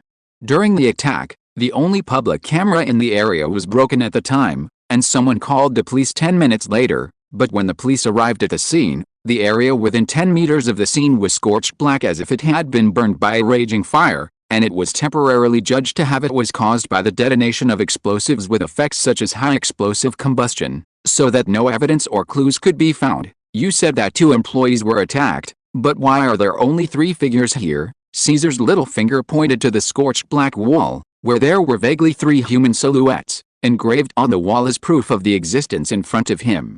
"There are rumors that the third shadow belongs to the ghost of the evil spirit." Eddie spread his hands and said casually, "I have seen both evil spirits and souls, but they are not like this." Caesar's small face showed a trace of coldness, revealing a maturity and stability beyond his own age. He lowered his head and glanced, and the scene area under him was reflected in the translucent pupils with colorful patterns. Observing everything subtly and subjectively, in fact, it is not only possible to predict the short future, site residues, burn marks, airborne particles.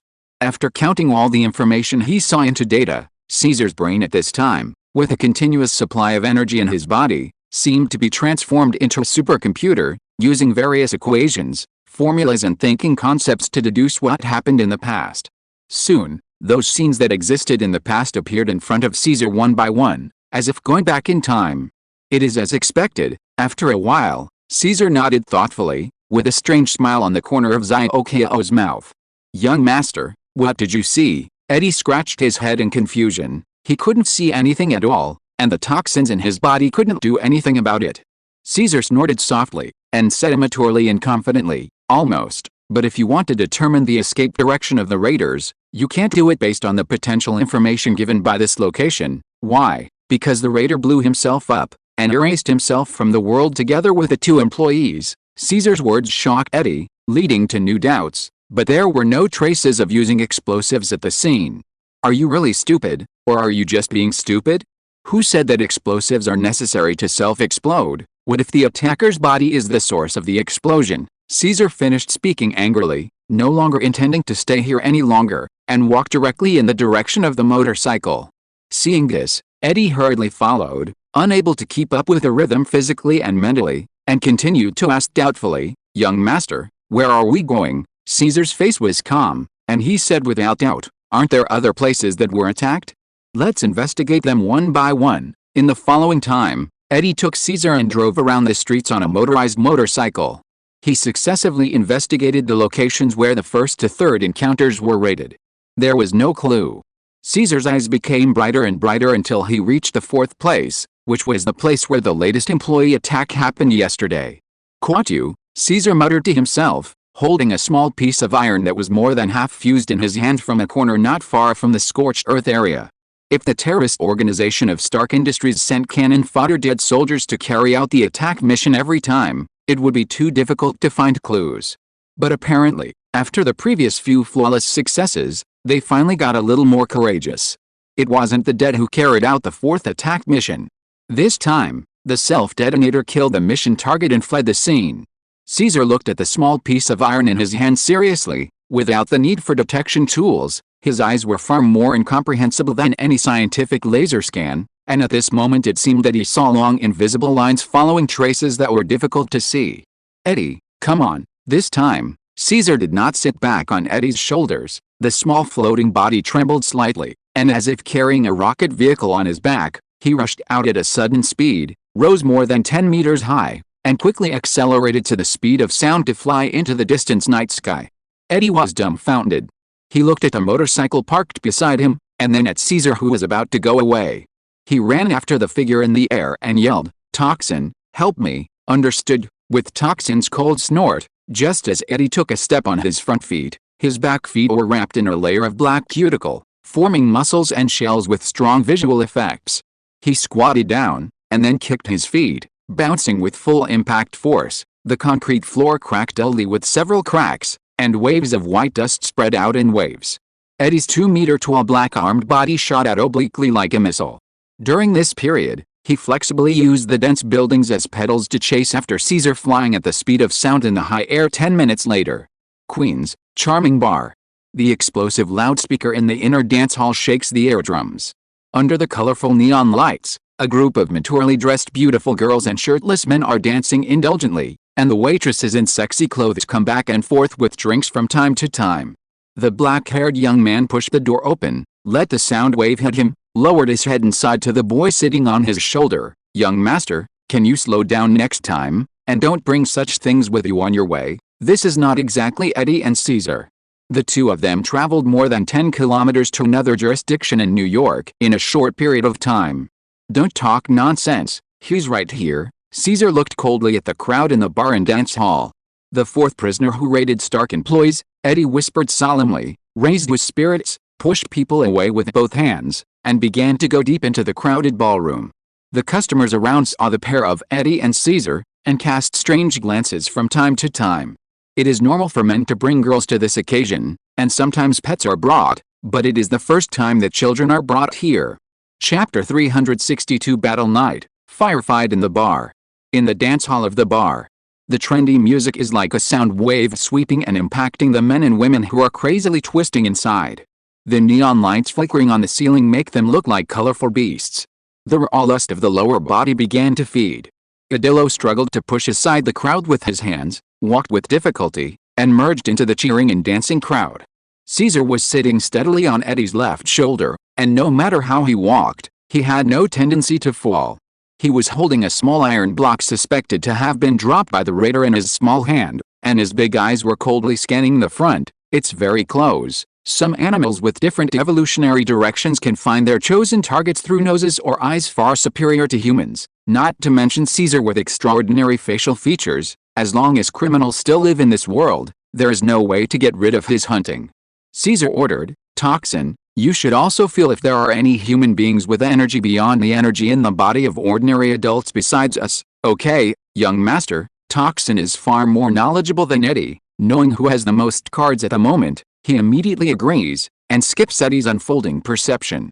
"Idiots," Eddie cursed secretly, but became more serious, and scanned the strange faces with his inspection eyes. Just when the perception and detection of the three were fully activated, a female voice full of surprises sounded from behind them. "Ah, what a coincidence." Caesar turned around and saw a blonde woman squeezed out of the crowd. Her delicate face was covered with makeup, her lips were red and her skin was white. She was wearing a white tube-top dress that only reached her knees, and she had a youthful and charming figure. The curves are on display. Eddie also turned around, and when he saw the young and charming blonde, he sighed, with a look of bad luck for stepping on dog shit. "Why is it you again?" Caesar was also surprised. The one in front of him was envying. The other party's luck was not good or bad, and he could meet them wherever he went. The first time, Caesar rescued her and it was fine. The next day, he ran into her again in the office building of Stark Industries. This time, he went to Queens to track down the prisoner, and finally met her again. "Why can't it be me?" Annie snorted softly with her hips on her hips, and before she could explain, two beautiful women who were traveling with her came out behind her. "Annie, have you met someone you know?" one of the blonde women asked, and the other red-haired beauty covered her mouth and smirked. "They are all around 25 years old, and their looks are rare and high-end. They each have their own characteristics. They are dressed in beautiful skirts that show their figures. Standing together attracts the burning gaze of many men around them." Caesar blinked. He was an acquaintance again, and an old acquaintance at that. One is Jane Foster, Thor's long-distance girlfriend, and the other is naturally her good friend Lucy Louise, an intellectual woman who confessed to him half a year ago. "Three are missing and one is missing. Is there enough for a table to play mahjong tonight?"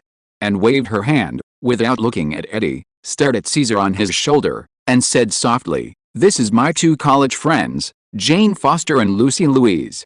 Tonight after get off work, come out and get together with them. Nice to meet you." "What a cool brother," Both Jane and Lucy mistakenly thought that Annie was introducing Eddie, and they didn't pretend to be. They stretched out their hands with smiles on their faces, and shook hands with Eddie respectively. "Just call me Eddie," Eddie responded with a smile. Annie glanced at him dissatisfied, and warned, "I tell you, don't try to get the attention of the two of them. Jane has a boyfriend who is violent and crazy. As for Lucy, she already has a sweetheart, and it will never be her turn." "You, Annie, what are you talking about? I don't have a boyfriend. If there is a suitable one, I don't mind falling in love." Jane's face was stern. Apparently Thor's gone and never came back, and even the news disappeared, which made her very unhappy for the past 6 months. The boyfriend he picked up probably died in God's domain, right? Jane thought angrily and worriedly. Lucy lowered her head shyly rarely. Her charming face was dyed a light pink, making her look even more alluring and criminal. "By the way, who is this child?" After a brief chat, Jane and Lucy quickly noticed Caesar on Eddie's shoulders, and asked with wide-eyed surprise. Annie said with a smile, "His identity will definitely scare you a lot." Before she finished speaking, Eddie suddenly trembled, but the toxins in his body gave an urgent reminder: the target has been found. "Eddie, there is a man about 5 meters to your left, wearing a leather jacket and a black hat. It has an energy value that exceeds that of a normal human being." Eddie glanced sideways, and sure enough, he saw a tall man in a leather jacket and hat, with his back to them, as if he was about to leave for the back corridor of the ballroom. "Young master, you stay here, I'll catch the target man," Eddie finished quickly, and when he took Caesar off his shoulders and stuffed it directly into Anne's arms, he buried himself in the crowd and chased after the target man. "What are you going to do?" Anne hugged Caesar subconsciously, and looked at Eddie's back in confusion with Jane and Lucy. Caesar muttered dissatisfiedly, "That guy, why are you in such a hurry? Also, you won't leave me as a burden, will you?" The other side. The target man was in front, and Eddie was chasing after him. The two staged a chase scene and kept away from the ballroom, and finally arrived at the deserted back door corridor with few customers. "Where are you going?" Eddie took a lunge and shortened the final distance. When he was close to the target man's back, he put his hand on his shoulder. "This sentence, I should ask you," the target man snorted coldly. Without any intention of fleeing, his body sank and twisted, and he got rid of Eddie's palm in an instant, and then stretched out his hands in lightning, restraining Eddie's left arm with counter-strike skills. Eddie was taken aback, and pulled back his arm vigorously, but the opponent's hands possessed inhuman strength, like a pair of iron pliers, and he couldn't break free with his ordinary body that had been trained. At this time, the target man spoke to the caller of the microphone, and said again calmly, "You can do it." "No, they still have helpers." Eddie was a little panicked, and hurriedly said, "Toxic, don't hesitate to help. Is it necessary for you to say?" The toxin responded hoarsely, and in the next moment, black thread liquid emerged from Eddie's chest, and the blue pupils of the target man shrank slightly. Before he realized his inhuman reaction, the monster claws formed by the black thread liquid slapped heavily on him body. Pada. The target man flew upside down without any warning, smashed through the wooden rear door behind him, and rolled out of the street 10 meters away with a broken sawdust. Eddie's whole body was covered in toxin liquid, and he turned into a black monster purely for fighting. His long and narrow eyes flickered with cold light, and he rushed out violently. His huge body made of muscle fibers smashed through the walls around the back door, accompanied by a wave of dust. Directly attack the target man who is still lying on the ground. Call out. A modified mechanical long arrow, flashing a small red light, suddenly inserted into the battle from the street building next to it, abruptly trying to intercept Eddie's attack intention. Eddie, who was fully covered with toxins, didn't care about it and chose to ignore it, but when the arrow feather fell on him, it turned into a high-explosive grenade and produced a powerful explosion. Chapter 363. Late at night, on a remote street behind the bar. Boom. A group of gorgeous bursting flames exploded, and the explosive waves completely covered the rampant Eddie in an instant, and the strong wind slapped chaotically towards the surrounding open areas. The target man relieved the crisis. He was able to breathe a sigh of relief, knelt on the ground, supported himself with one hand and got up with difficulty, and gave a thumbs up towards the roof of the building next to him. "Nice job." On the roof of the building there, a mysterious man held a special bow and carried a quiver, squatting on the 10-meter-high fence, looking down at the area below with a pair of sharp black eyes.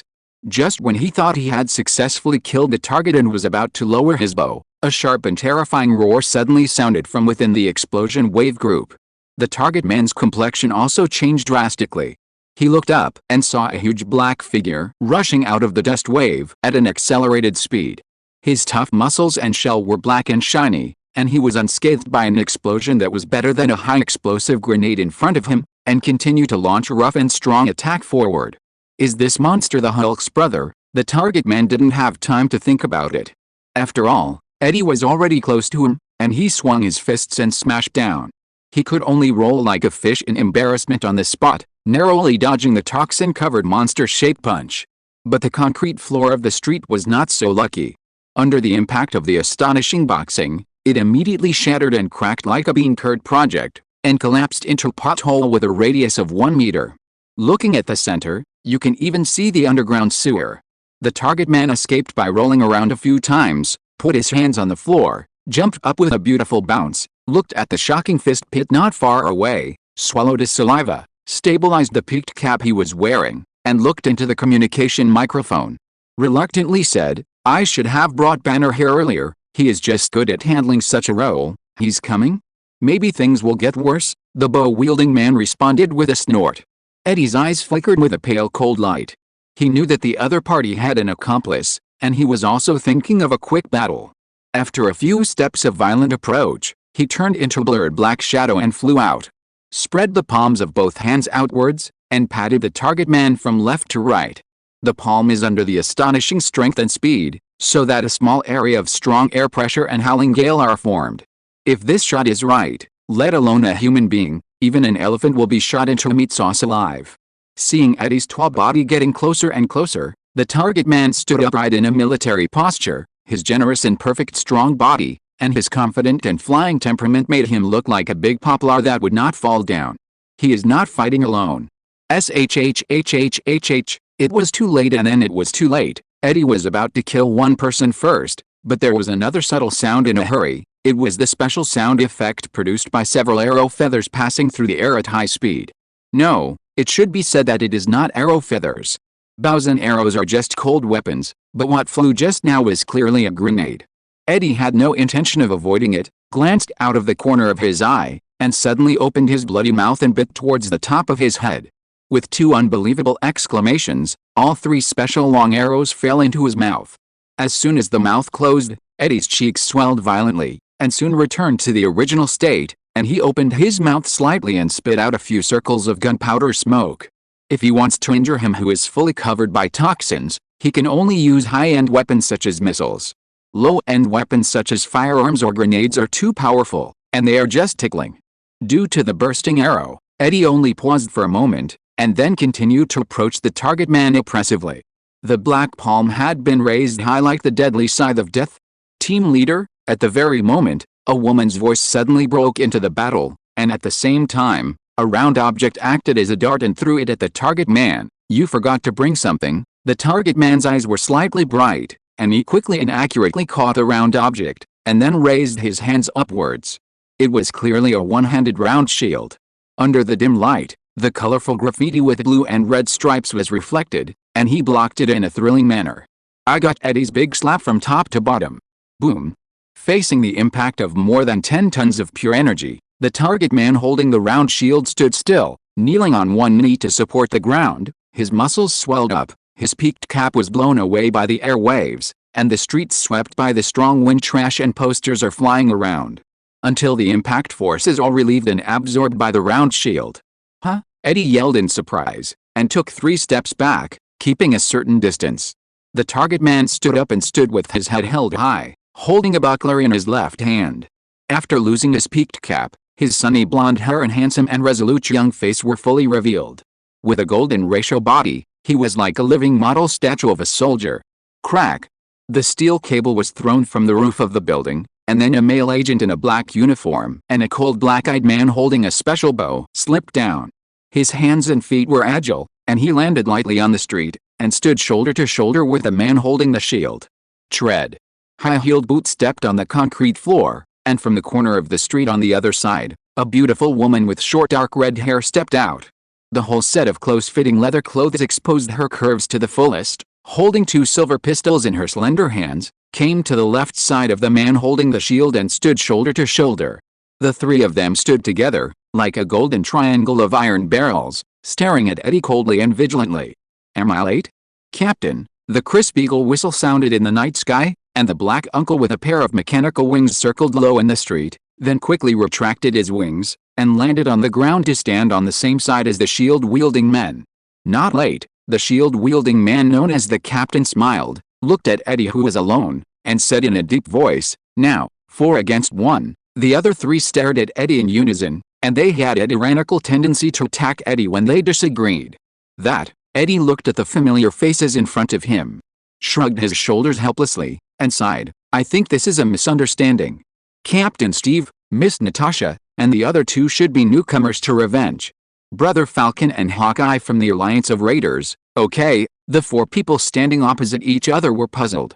"Toxin, cancel the battle mode," as Eddie said. The black armed coat on his body melted and disintegrated, turning into a black liquid and retracting into the body, returning to the original appearance of a normal human youth in just 3 seconds.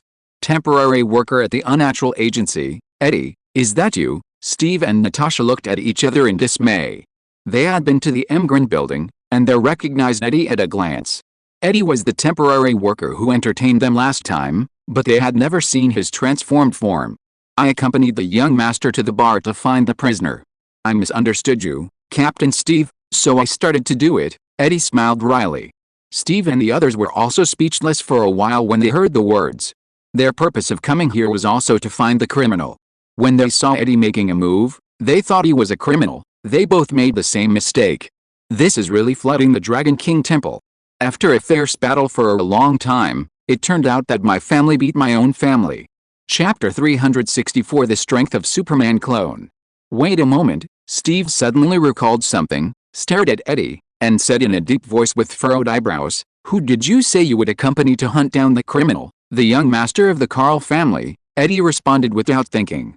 Natasha nodded and murmured, "So, in the office building of Stark Industries during the day, I did see you bring the young master to inspect the company, and I heard that you are still staying in the general manager's office. It's been half an hour, however, you left the young master alone in the bar and dance hall." Having said that, Natasha couldn't help but widen her beautiful eyes. "It seems to be." Eddie was bewildered and turned around abruptly. Only then did he realize that catching criminals by himself was only secondary, and the main task he accepted was to protect Caesar's personal safety. At this time, the criminals were either the two of them, or they were still lurking inside the bar. "Young Master Caesar is in danger." A group of Avengers all changed their colors, followed Eddie, and were about to break in through the damaged back door again, but the next moment, there was a dense and complicated scream from inside the ballroom. Immediately afterwards, a male scream sounded like a pig being slaughtered, and a wall of the bar building on the back street collapsed.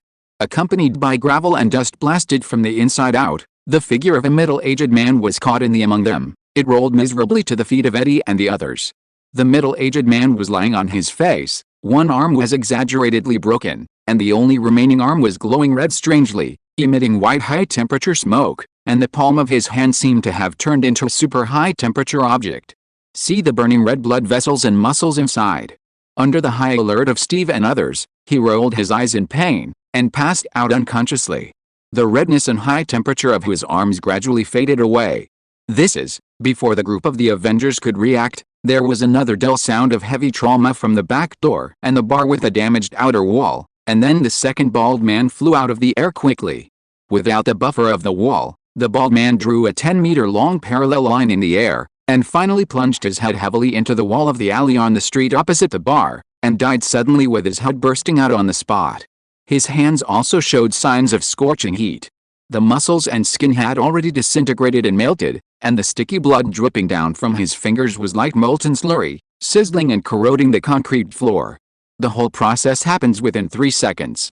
By the time Steve and the others came to their senses, the two potential criminals had already fallen to the ground, one dead and the other wounded.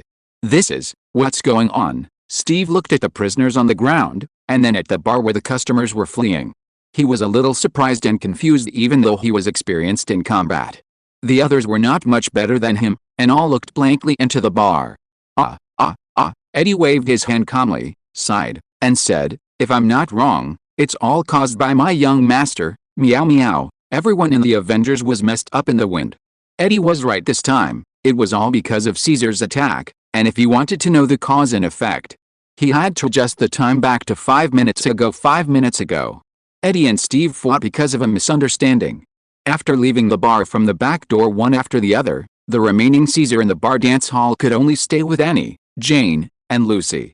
Or as other males, it might be an extremely gorgeous beauty, but unfortunately, with the current age and development status of the Caesar clone, even if he has the heart, he doesn't have the physical capital to do what adults love to do.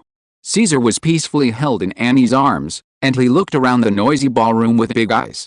"It's so cute." Jane smiled brightly at Caesar, and reached out to touch his short blonde hair, but Caesar's little hand stopped her halfway.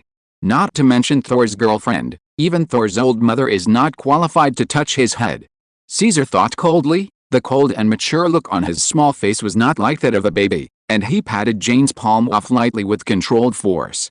"Never mind." Annie hurriedly smoothed things over. Jane froze for a moment, then withdrew her palm in embarrassment, and Lucy next to her patted her shoulder comfortingly. Lucy opened her beautiful eyes and looked at Caesar. For some reason, she always felt an inexplicable familiar feeling from his small body. On a whim, she blinked and said, "Annie, didn't you say that his identity would scare us? Why don't you introduce him?" "That's it." Annie looked down at Caesar, as if she wanted to ask him what he meant, which made Jane and Lucy feel even more incredible. Caesar nodded his head towards Annie. There was nothing to hide about his identity, and he was eager to let some interested people know, so he traveled thousands of miles to give away the head. Annie got permission, and then said happily, "His name is Caesar Carl, the son of Mr. Kyle, the symbol of peace, and the rumored best candidate for a hero son of God half a year ago, Mr. Kyle's child." Jane and Lucy were really shocked and almost exclaimed. Jane was purely surprised, while Lucy also contained various emotions such as joy, sadness, and relief in addition to surprise. "Still can't easily forget that man." Lucy sighed inwardly, looking at Caesar with burning love and tenderness.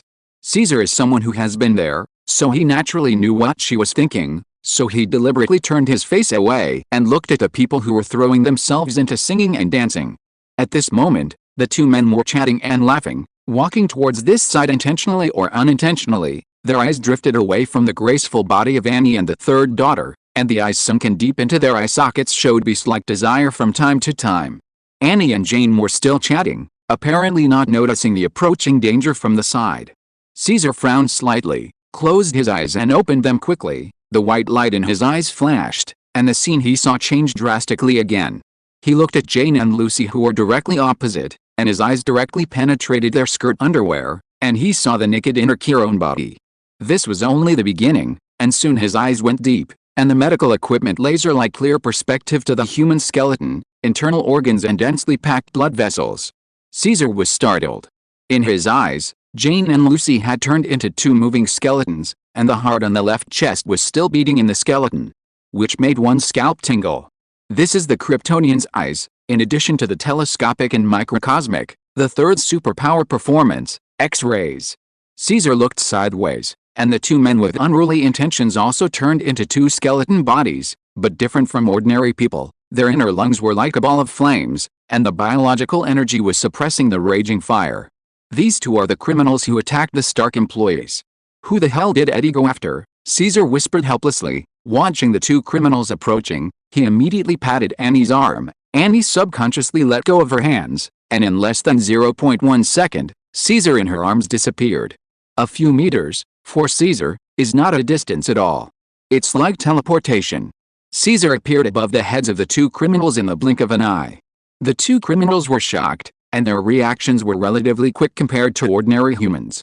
They raised their arms to attack or defend, and their palms glowed red and hot, as if some kind of switch was turned on high temperature. The temperature rose sharply, and the dance hall in the bar suddenly became hot.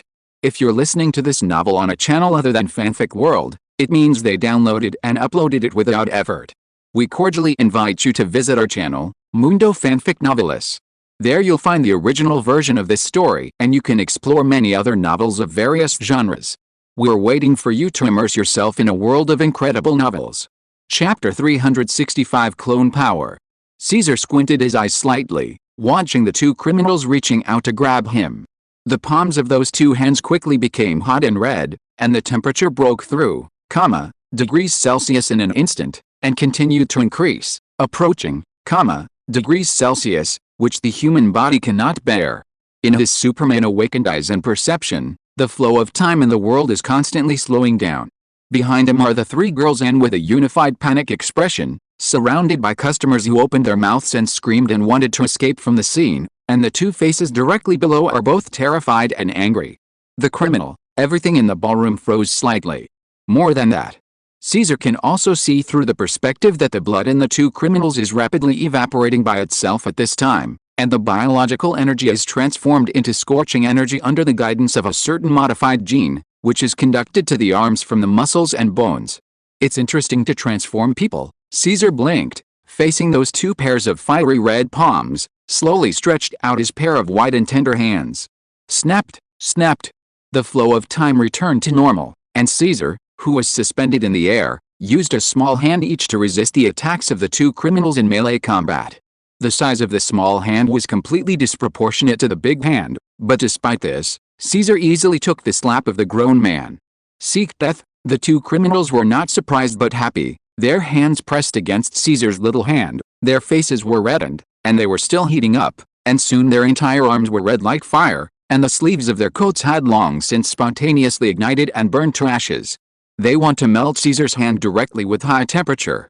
The high temperature pervades and the heat wave is rolling. The customers in the dance hall of the bar had never seen such a formation. They screamed and retreated, leaving an open field for the three of them. Only Annie and the three daughters were still standing on the edge of the field, looking worriedly at Caesar in the battle. Compared to everyone else on the field, the 1-on-2 Caesar was an old god. His face was as stern as ever, and his small hands, which were as thin as lotus roots, were tightly held by the scorching palms of two criminals. Caesar didn't exert any force, and quietly suspended in the air, looking at the criminal who was constantly exerting force and restraining energy, showing a pair of eyes as if he was looking at an idiot. How could it have no effect? The bald man among them screamed in horror. The temperature had already reached the critical point they could make, degrees Celsius. Even steel should melt into water by now, but the little hand that was struggling with the palm was still cold. Cool, with no signs of damage. Is this still human? The bald man raised his head and looked at Caesar, who was smiling but not smiling. Although his body was heating up, his back was so cold that he couldn't speak at all. Of course he doesn't know the Kryptonian steel body, even solar energy, serves as a nutrient for dry food, and the skin can resist extremely high and low temperatures, not to mention the external energy and the powerful blow of the physics department.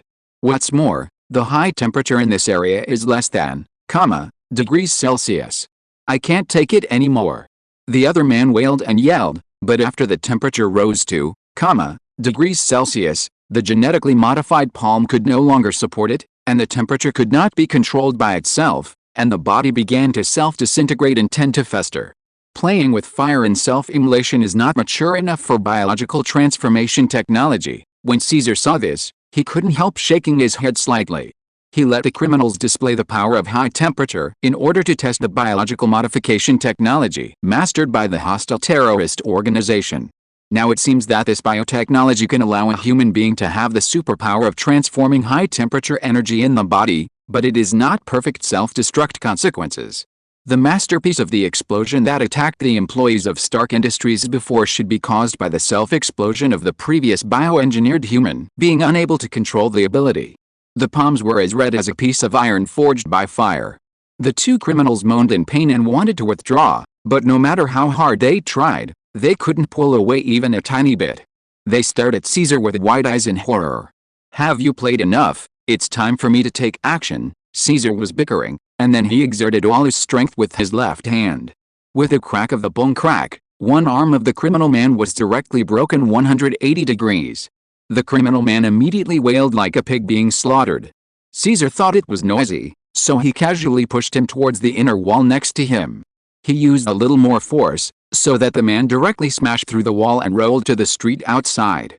You go too. Caesar looked at the bald man, kicked his little foot forward, and the man turned into a ball, which flew out in the same direction with a whistling sound. The above is the reason why the Avengers outside saw the scene where the two criminals fell down. And this is just the tip of the iceberg of the Kryptonian strength. Facing the dust wave that has not completely subsided, Caesar flew out from the collapsed wall lightly, and suddenly found Eddie and Steve's group in surprise, and said in surprise, This is a group to fight against aliens people, Captain America, Black Widow, Hawkeye, and Falcon. These are the main combat forces of the Avengers on Earth since the original Kyle and Iron Man Tony left the Earth, and the Hulk is a double-edged sword. It's not the end of the world, so don't let it out easily. Natasha looked at Caesar, her beautiful eyes were full of disbelief, and she murmured, It is really young Master Caesar, not only so powerful, but also able to fly. Is this due to the powerful blood of Master Kyle? Steve and the others were silent for a while. It was rare for an all-out attack, but it was compared by a junior. It would be too embarrassing for a superhero to say it. Young Master, you did all this. Eddie pointed to the criminals who were killed and one injured on the ground. Of course. You didn't know where you went. They insisted on coming, so I can only deal with it. Caesar spread his hands, looked at the body of the bald man with his head stuck into the wall, frowned and said to himself, There is a dead man dropped? I just kicked it lightly. I couldn't help but hit it. Eddie's forehead was covered with cold sweat, and he felt wronged by the two criminals. And he kicked lightly. This person flew more than 10 meters away, and it is pure luck that one of them survived. Caesar floated in front of the crowd, following the idea of acting as a complete set. He introduced himself and said, Hello heroes, this is the first time we meet. I am the son of the symbol of peace, Caesar Carl. Natasha smiled and said, Young Master, many of us have seen you a long time ago, but you were still sleeping at that time, and your body was only a little bigger than a palm. Steve put the buckler back on his back, pretending to be serious and said in a slow voice, Your dad and I are comrades in arms through life and death. From now on you can just call me Captain or Uncle. Yes, Captain. Caesar smiled secretly, pointed at the criminals on the ground, and asked straight to the point, Are you going out specially for them tonight? Yes, Steve nodded, seeing that there were no outsiders around. He explained, We found some clues and targeted these two people. Knowing that they have special abilities, in order to avoid harming innocent civilians, almost all the Avengers were dispatched. Gone. Very good. Caesar breathed a sigh of relief. He also thought that once the main body and Tony left, there would be no one to protect Stark Industries from being damaged. Now it is obvious that the Avengers and SHIELD have not yet fully dispatched. Thinking of this, Caesar said in an innocent and gentle voice, Captain, leave the injured criminal to you to deal with. I believe that with your means, you can learn more information from him or from his mouth. I am afraid that the intensity will not be controlled. Shen, get rid of him. The heroes trembled when they heard the words, and looking at Caesar was like looking at a little devil with 2 wings and 2 horns. Chapter 366 The Villain's Self-Cultivation. The Avengers did not waste their time catching a criminal related to the attack alive. Steve took the unconscious and seriously injured criminal, took advantage of the night of the city and the police did not arrive, and quickly evacuated the bar area with all the heroes. Before leaving, Steve also confessed to Caesar, Although your father is not here, the learning and training of fighting skills must not be sloppy. Next time you come to the training ground of S.H.I.E.L.D. headquarters, I will be your fighting coach and partner. Captain America is a sparring partner? Other people might be terrified, but Caesar is not an ordinary person. His big eyes are slightly bright, and he readily agrees without thinking. He still can't perfectly control the strength of Superman's body. It would be great if there is Captain America as an actual combat partner. After all, he is proficient in dozens of close-quarters combat skills and has thick flesh and blood. Where can I find this? Eddie, on the other hand, has fully entered the role of a housekeeper and subordinate. The human body is too weak, full of toxins and too strong, so he is not a suitable candidate for sparring. After the members of the Avengers evacuated, Caesar told Anne and the 3 daughters to go home quickly, and then left Queens with Eddie almost returning the same way this evening. Caesar's strength was displayed, and he subdued the 2 reformers neatly, and made many people who were interested in sleepless. Others don't know if they are asleep or not, but the Avidar Caesar is sleeping very soundly. Because of his busy running around for a long time, plus the use of energy to fly at the speed of sound and extraordinary battles, his body is tired and he lays on the soft bed and breathes. Wake up.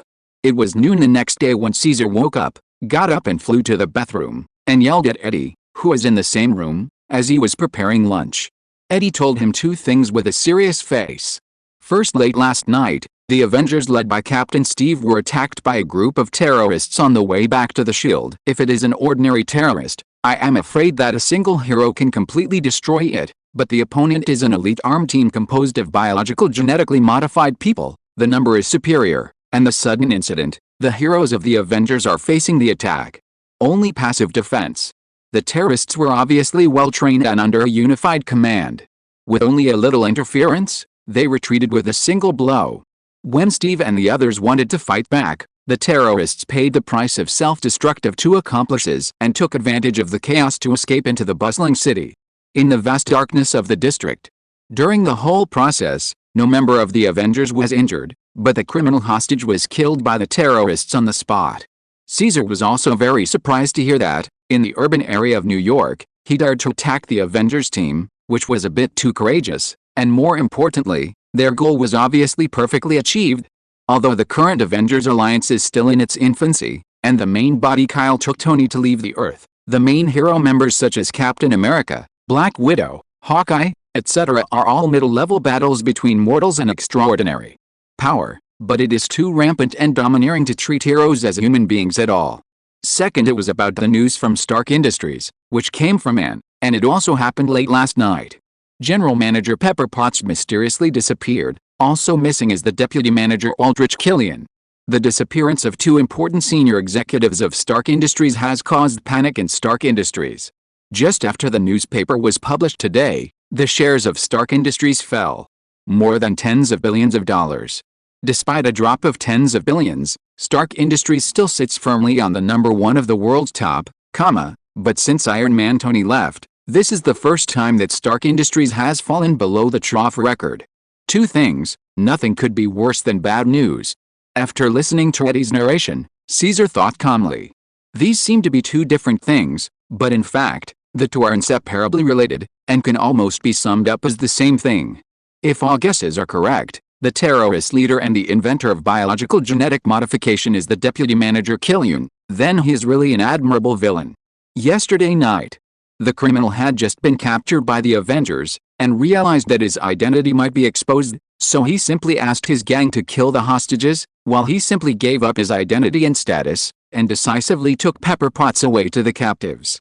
Vicious and merciless, vigorous and resolute, not procrastinating or talking nonsense BP, this is the good self-cultivation that a villain should have. After doing this, Caesar wanted to give Killian a thumbs up, but it was in front of the other's grave covered with 3-meter-high weeds. Eddie looked at Caesar and said, "Young master, should we ask for support from the Carl family? If Yutong's boss takes action, I believe all problems can be easily solved." Black Empress Yutong, the queen of the underground world, this is not a joke, but a prestige that has been irrigated with piles of bones and blood. Caesar shook his head, sneered contemptuously, and said, "It's such a small matter, it won't bother Yutong, that's your mother." Eddie secretly slandered, but he didn't dare to speak out, and asked helplessly, "Then what should we do? What should I do?" The place of the Avengers and Stark Industries must be found, and it must be fast. Strong, Caesar had a stern face. After thinking for a while, he thought of a countermeasure and said, "Eddie, there are a few things I need to trouble you to do, please." Eddie simply nodded. Caesar's tone is still childish, but there is no doubt in his words. First of all, get in touch with the Emgren building and say that they don't need to take action on Stark Industries affairs, and ask Yutong to borrow the Lord God enough, the main god? What is that? Eddie scratched his head in surprise. He had never heard of the strange name of the main god in the unnatural office. You relay it, and Yutong will understand. Caesar shrugged, continued to squint and said, "Secondly, you inform the management of Stark Industries and ask them to prepare the venue and publicity for the press conference." A press conference for the whole world? Press conference? Return the top executives of Stark Industries. Eddie opened his eyes wide, with an expression of confusion, and tried to ask, "Who is it?" Caesar looked indifferent, and pointed to his nose, which seemed to touch Eddie's smile, making him laugh exaggeratedly. After a while, Eddie looked at Caesar's serious face, the smile on his face froze, and the corners of his mouth twitched slightly. "Young master, what you said can't be true, right? Are you going to be the press conference?" "Nonsense." Caesar crossed his arms, squinted at him, and asked, "Is my identity not enough to represent the top management of Stark Industries?" Chapter 367. Stark Industries is holding a press conference, and a mysterious high-level person in charge will attend in person. This important news was announced by Stark Industries' official propaganda, and it was widely spread. In less than an hour, almost all the local government agencies, business organizations, and media units in New York knew about it. The Stark Industries press conference, according to the past practice, is full of headlines, especially at this special moment. The major shareholder, Mr. Kyle, and the chairman, Mr. Tony, were absent. The general manager, Miss Potts, and the deputy manager, Mr. Killian, were missing. Outside, Stark Industries was besieged by a group of large companies in the same industry. Inside, Stark Industries employees have recently suffered personal attacks from terrorists. It can be said that Stark Industries has come to the most difficult trough period. At this time, a high-level person in charge suddenly stepped forward to hold a press conference facing the world. This is undoubtedly throwing a high-explosive grenade into the water pool. A terrifying roar of waves was triggered. Whether it is insiders or ordinary citizens outside the industry, there has been unprecedented interest in discussions. The location of the press conference was selected at the World Expo in New York, which was established by Mr. Howard early in World War II. Mr. Tony has repeatedly improved in line with the trend of the times. On weekdays, it serves as a product exhibition museum invented by Stark Industries, and it is also a venue for members of the Stark family to release new industrial R&D products, product concepts, and make major decisions about the future of the industry. Stark Industries' first epic business card to the world. It is very meaningful to hold a press conference in the World Expo Pavilion. From the beginning of construction to now, only Howard and Tony, the two father and son, have the qualifications and authority to use the venue. The current sub-manager, Killian, has wanted to use the venue many times. The proposal was directly rejected by Potts. Could it be that Mr. Iron Man Stark is back? This speculation popped up in many media people's minds, and they rushed to the World Expo in great excitement. The press conference was held at 11 o'clock in the morning, and people were restricted from entering and leaving. However, it was only around 30. The stage of the World Expo was filled with darkness, and the seats were full of media and industry insiders. They were whispering to each other. There were heated discussions, and cameras and microphones were placed everywhere like long guns and short cannons. The security guards of the expo and the New York police did a good job of security inside and outside, so as to ensure the normal holding of the press conference. Time passed by every minute and every second. According to the past, there will be performances such as beautiful women dancing as the opening to warm up the atmosphere. But this time it was not like before. During the period, not even a host came to the stage, and there was only a dim light on the podium, and there was not even half a person alone. The hundreds of media personnel in the audience could only stare blankly at the extremely deserted podium until 12 o'clock. Just when they mistakenly thought that this time was just a cover, several beams of spotlights were lit up and shone down. To the side corner of the venue on the stage, a small figure finally appeared there. Everyone held their breath and stared wide-eyed, only to see that it was a little boy about 1 year old, with slender blonde hair shining brightly, a pair of big amber eyes with broken gold, and a fair and tender face with exquisite facial features. The body is impeccable. The small body less than half a meter is wearing a tailor-made ultra-small suit, matching it. Because of the over-mature aura, there is no sense of disobedience.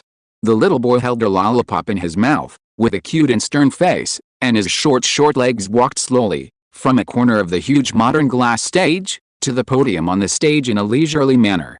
The entire venue was silent. Some people were still looking behind, thinking that there would be other people coming to the stage, but after watching for a long time, no one could follow except the little boy. Under the eyes of everyone, the little boy walked close to the podium, but due to his size, he was completely blocked by the podium as soon as he got close to his body. Is there a show? Seeing this funny scene, everyone in the audience finally couldn't help but burst into laughter. But at the next moment, the little boy defied gravity, levitated and flew up, and stood steadily on the podium. This made the eyes of the audience widen in horror, and the laughter also stopped abruptly. Everyone, good morning, the little boy smiled lightly, without being stage frightened, and calmly said to Milkmaid, aren't you disappointed? I am the high-level Stark person in charge who held this press conference. Everyone in the audience was even more shocked. They had seen a 100-year-old World War II veteran, but they had never heard of a 1-year-old senior executive of a company. The boy shrugged and said bluntly, let me introduce myself first. My name is Caesar Carl, Caesar Carr.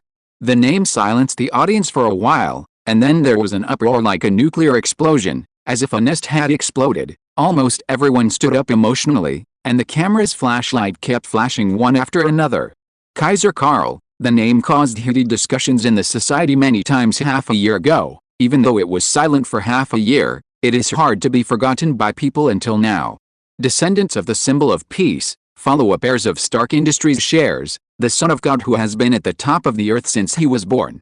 This is Shenzi's first appearance in front of the public, so how can it not be exciting and exciting, hoping that he can create various legends like Mr. Kyle. It seems that you all know my identity, so it's easy to handle. Caesar smiled, looked down at the crowd below, and said with a stern face, "This press conference, I want to use the current platform to express a few wishes from my personal standpoint." Some media personnel were very self-conscious and simply adjusted the channel to broadcast live the press conference. Kaiser said confidently, "From now on, I will officially take over the burden of Mr. Tony and continue to develop new technological products. Later, I will release a concept of a new product that crosses the era, and it is estimated that it will be mass-produced to the world soon. Sales, to take over the job of the talented engineer Tony. I am afraid that no one in the world dares to guarantee that he can do it, but at this time, it is said by the Son of God Caesar. But it makes people feel an unspeakable persuasive force. A super impactful symbol of peace. Also, I'm here to declare war on the recent terrorists targeting Stark Industries and my friends." Caesar was immature and domineering, and said lightly, "There are only two people on my side, you can do whatever you want. During this period, I will not borrow the power of the alliance, family, or military. If you can't kill me within a week, then I will kill you. You are uprooted from this blue planet." Clone counterattack, officially launched. Chapter 368. The counterattack begins. Son of God, Caesar, made his debut in front of the world and the public, to shoulder the heavy responsibility of Stark Industries. Is it a step into the abyss, or is it a legend? Caesar, the Son of God who is less than 1 year old, declares war on terrorists alone. Caesar, within 3 days, the new cross-century products will be announced. It was less than half a day before the press conference ended. The news report with the above text message as the headline and Caesar standing on the podium as the cover has already been widely disseminated by the 21st Century Network New Media and additional newspapers and magazines. This undoubtedly set off an epic frenzy and triggered unprecedented heated discussions among the people. Naturally, there were many voices of doubt. After all, Caesar was just a child no matter what, but the voices of solidarity accounted for the majority. Those who supported Caesar were basically the former Caesar, and the love for Wu and Wu continued to Caesar. They hoped that Caesar can continue to create miracles and legends of heroes, because the world needs heroes so much. Someone commented, regardless of whether Caesar's new products can save Stark Industries from business difficulties, or whether Caesar can eliminate the terrorists who threaten New York's public security within a week, since he chose to stand in the speech as a child of about 1 year old on the stage, he shouldered the heavy responsibility without changing his face, and from the moment he publicly declared war, he had won a complete victory mentally. These words aroused the sympathy and expectations of thousands of people at this time. Stark Industries, near the top floor of the main office building, in the office and studio of former chairman Tony Stark. Caesar's small body was reclining on the leather sofa, with a lollipop in his mouth, and he controlled the chair to keep turning in circles. Putting on a suit and uniform, Eddie stood in the lobby of the office, looked at Caesar and sighed again and again. "Young master, to be honest, what I expected was already crazy enough, but what you did was far crazier than I expected dozens of times. I have an extraterrestrial symbiote weirdo who eats and drinks. It's okay to scare people and kill people occasionally, but I can't become Iron Man." Announcing the product and declaring war publicly, is this something the two of us can accomplish? When Eddie said this, he kept rubbing his hair with his hands irritably. Toxin stretched out its tentacles in dissatisfaction, and slapped his face, forcing him to calm down a little bit.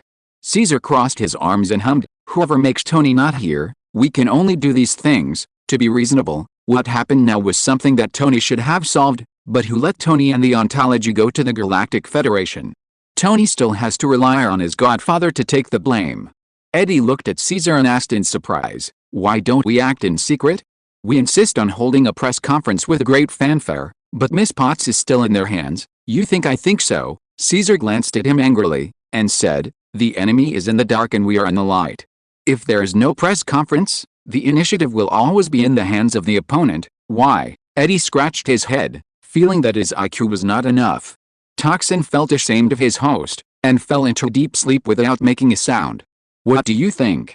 From the beginning to the end, the other party did so many things for what? Caesar asked back.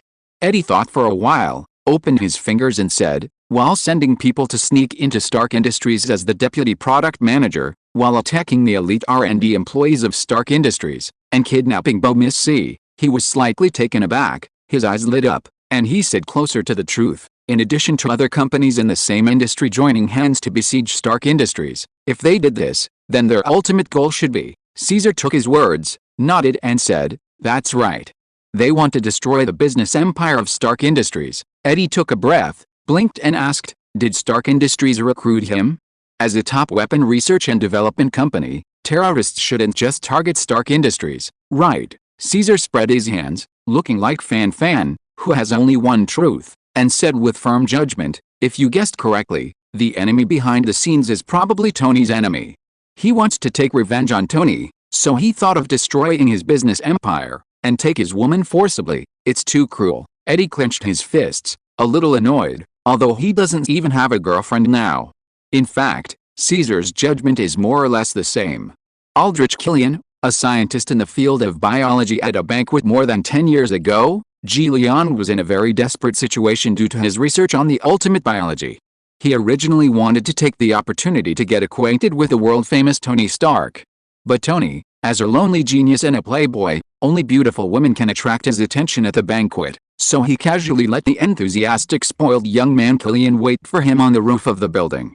That night, Killian waited all night on the roof of the banquet building, drenched in rain and wind. His enthusiasm and humanity were completely wiped out, leaving only the anger called revenge. He wants revenge on Stark. After the improvement of the ultimate biological research project, Killian wanted to avenge Tony, but now that Tony had left the Earth, he took the opportunity to sneak into Stark Industries and continue to develop the biological gene project with advanced technological equipment. And deceive Potts, who is Tony's girlfriend and secretary, to trust him, cultivate underground terrorist forces, and gradually implement the revenge plan. But because the Avengers acted too fast, Killian was worried about the danger of staying in Stark Industries, so he decisively took Potts away and hid back to his power base.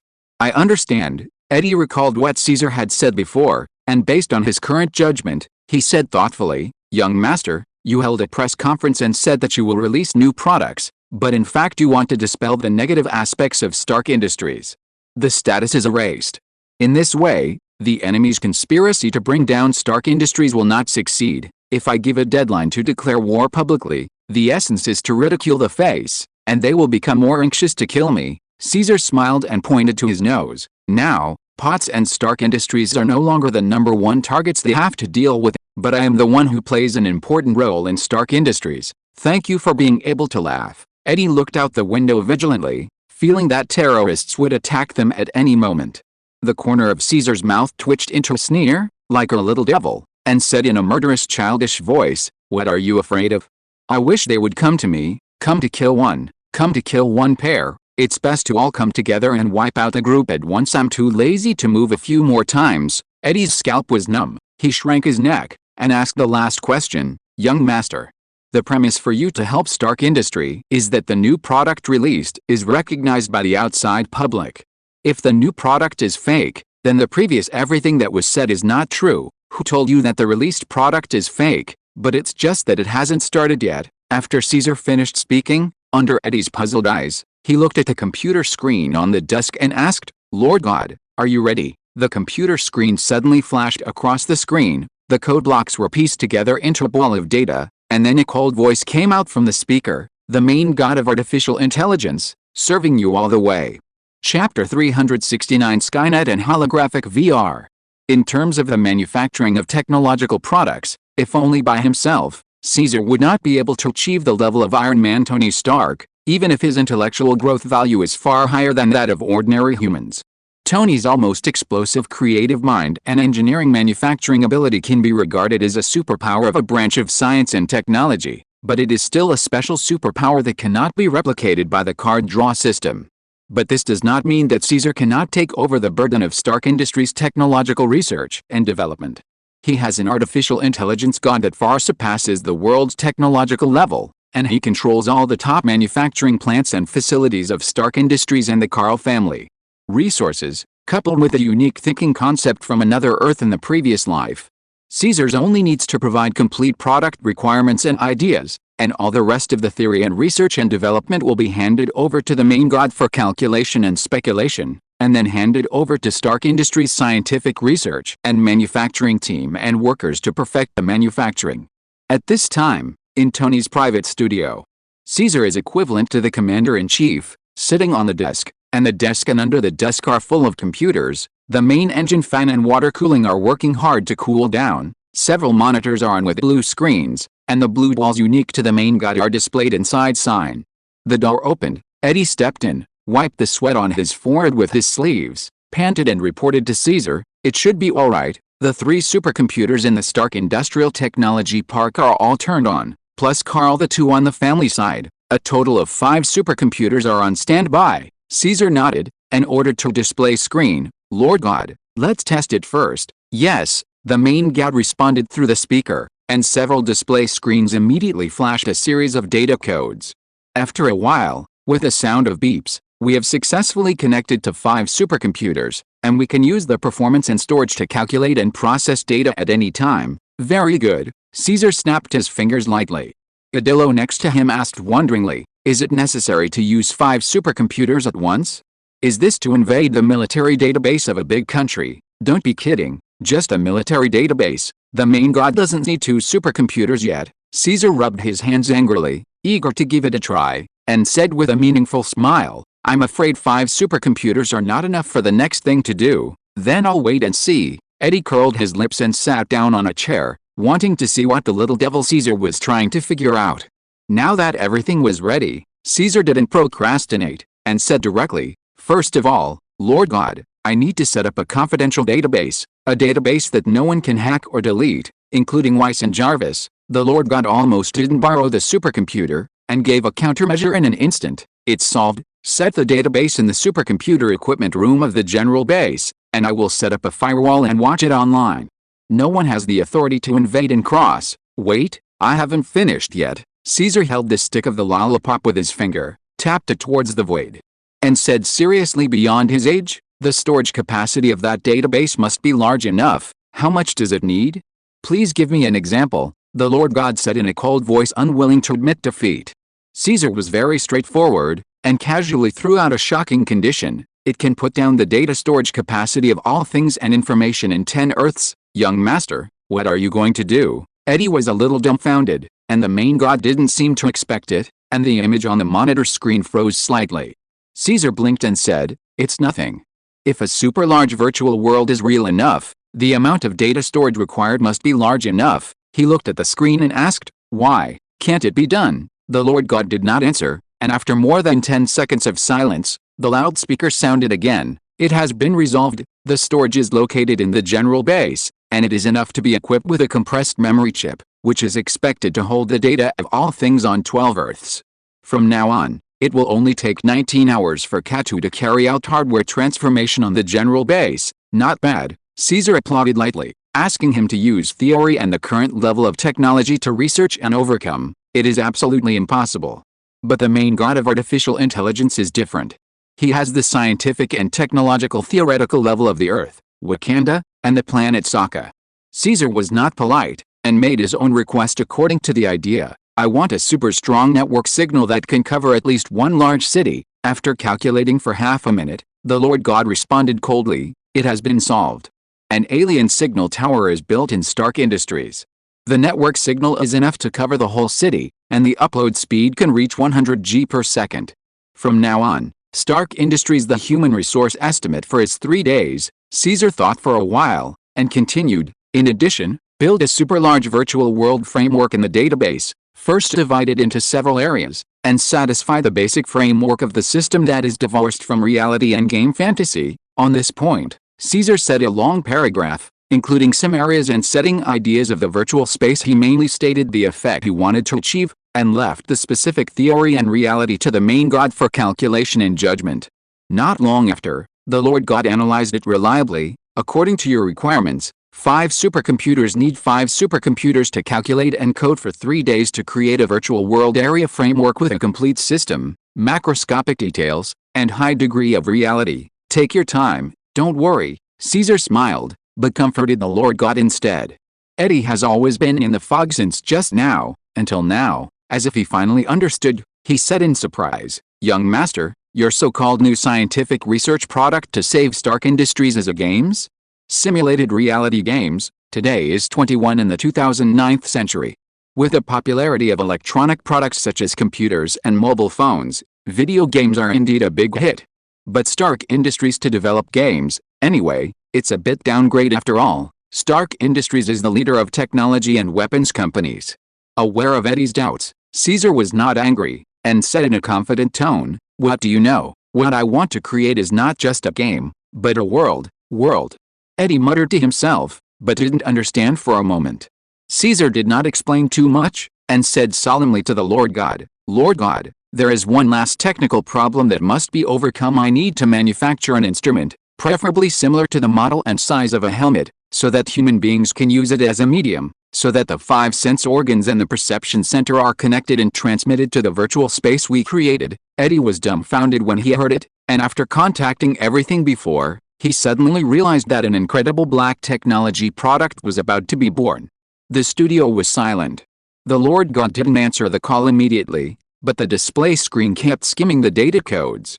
If you were in the supercomputer equipment room at this moment, you would be able to see countless chips and hardware heating up at a rapid rate, and the water cooling equipment was running crazily. The huge data torrent undercurrent swelled on the cable network. After a long time, the Lord God responded, "It has been resolved, and the equipment development is tentatively designated as holographic VR helmet technology." Chapter 370 Cross-Century Platform, The Birth of Skynet. 3 days later. It has been nearly half a week since Caesar released the press conference, and there are still 4 days before the 1-week deadline he said before. During this period, New York City was calm and the terrorists were not in a hurry to attack Caesars, and Caesars did not announce the positioning and concept of new products. The two parties seemed to be in a confrontation period and remained silent. The employees of Stark Industries have been working overtime these days. They seem to be busy developing and producing something. A 30-meter-high iron tower has also been built in the internal area of the industry. The specific purpose is unknown. The media wants to interview some high-level personnel. As a result, high-level personnel refused to disclose it on the grounds of confidentiality agreements. Everything fell into the calm before the storm. Since Caesar, the Son of God, appeared on the stage to carry the banner, Stark Industries stopped the downward trend, and the stock even showed signs of recovery and rising, but this was because most people maintained a high expectation attitude. Everyone wants to know whether Caesar can replace Iron Man Tony and continue to develop obsessive black technology products. Maybe even the terrorists hiding in the dark are also watching at this time. North America, Tennessee. Snowflakes as big as goose feathers fell with the wind from a height of, meters, and the city was covered with a thick layer of silver. Located in a luxurious duplex villa on the outskirts of the city, there are armed bodyguards wearing sunglasses guarding the exterior and interior of the house. A man and a woman are confronting each other in the lobby on the first floor, where the stove is burning vigorously. A man in a suit and leather shoes sat on a leather chair with his legs crossed. He was about 40 years old. His face was slightly scratched by the years. His dark blonde hair was combed back shiny and straight, and he had a gentle, elegant and confident smile on his face. About 3 meters away from him, Potts was also sitting on a chair, looking fiercely at the man in the suit with beautiful eyes. His delicate face was full of disgust and contempt. The middle-aged man beckoned, and immediately a blonde beauty came forward to serve him wine.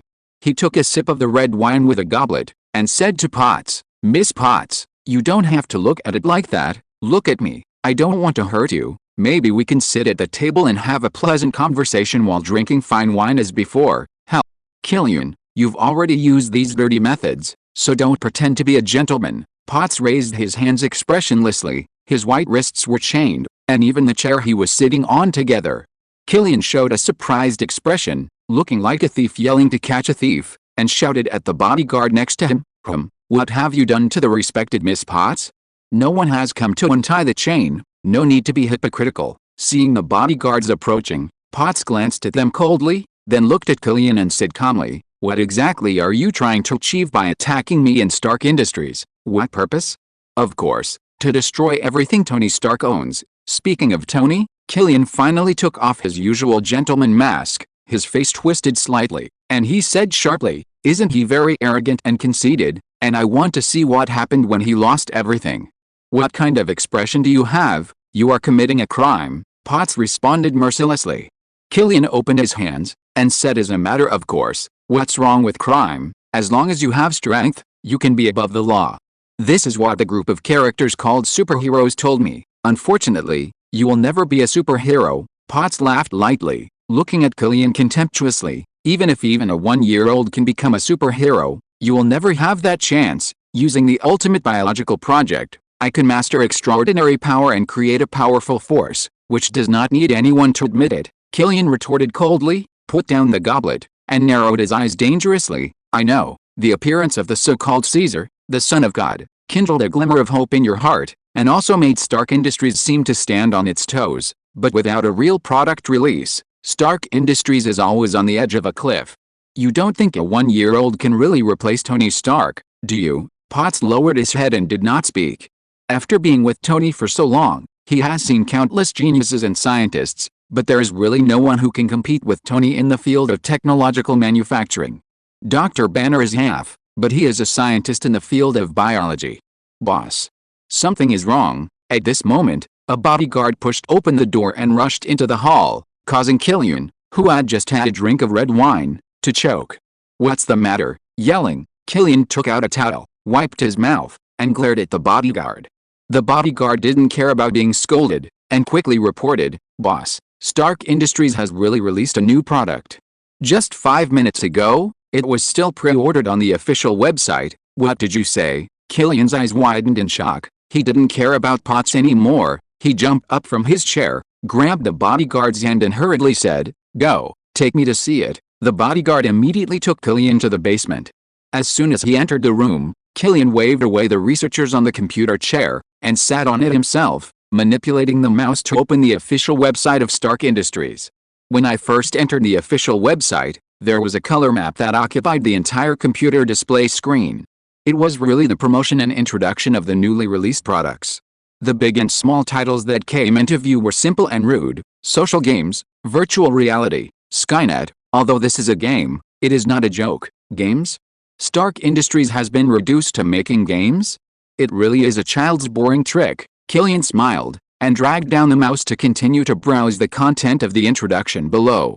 There was a question in the middle, which made Killian stunned, and couldn't help but read it softly. "Are you disappointed with reality and want to gain a new life experience? Are you unwilling to be mediocre and want to become a star that attracts attention? Are you imprisoned by your environment and want to see fantasy worlds and cosmic customs as you like? In Skynet, you can get everything, and start a brand new game life equally and freely." It has to be said that even Killian was a little tempted by this question, but following the hostile position, he sneered and said, "No matter how well said, it's not just a game." Pulling down the webpage, there is a small video about product introduction.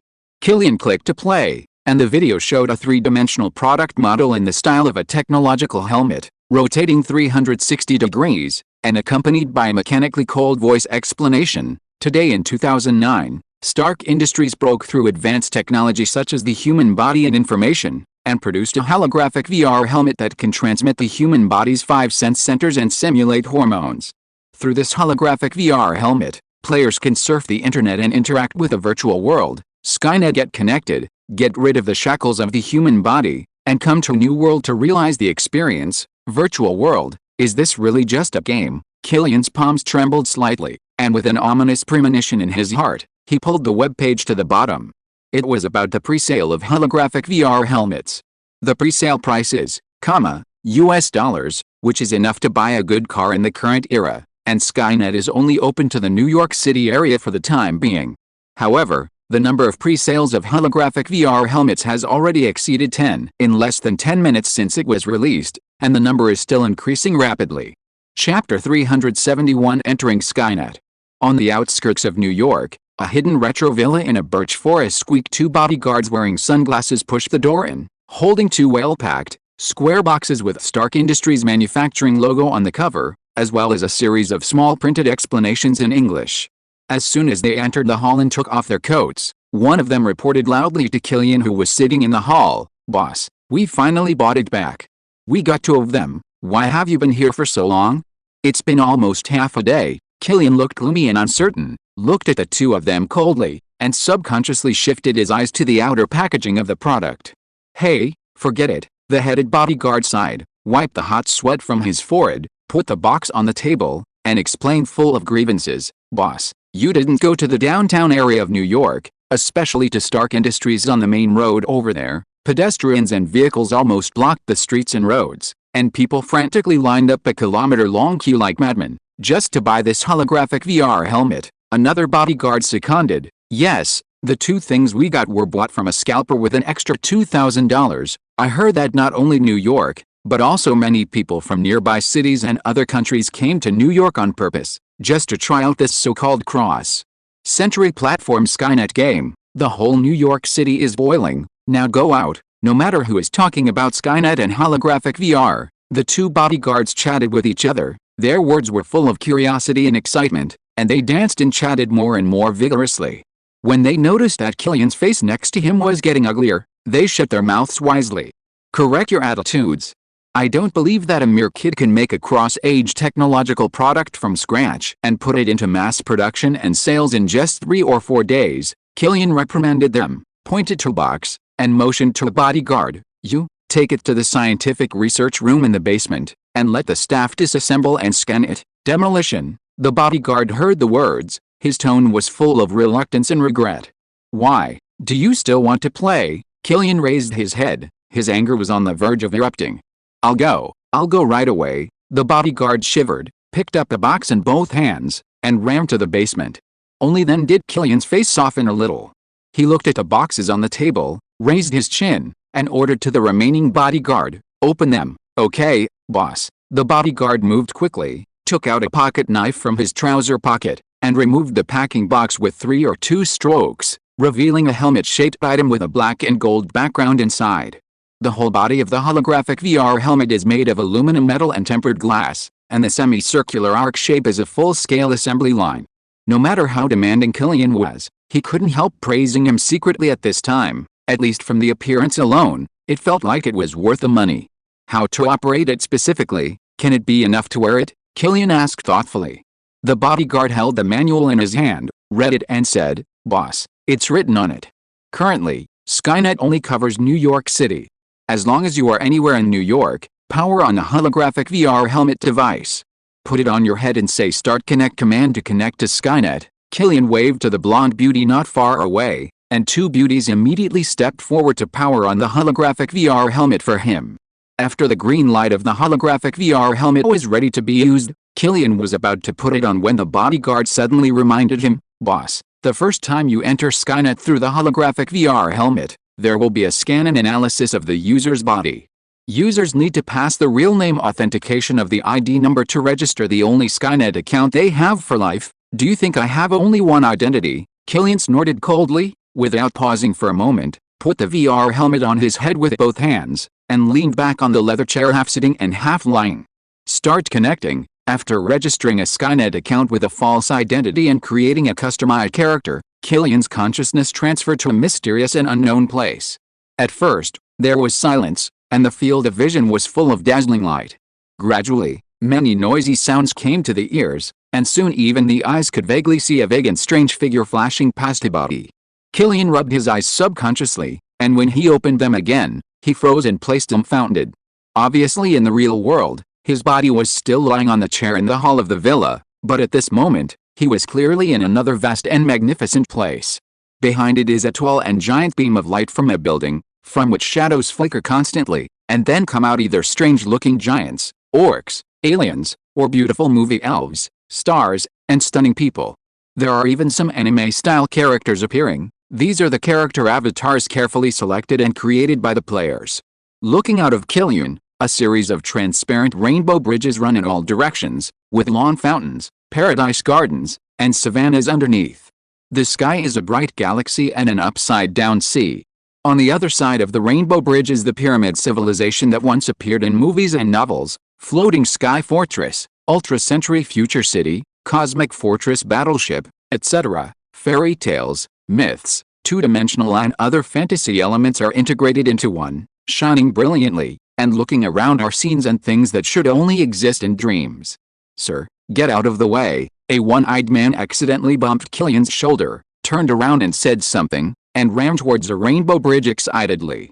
There is no pain, it is indeed just a virtual space, but this is too real. Killian stood firm in surprise, and looked down at his hands.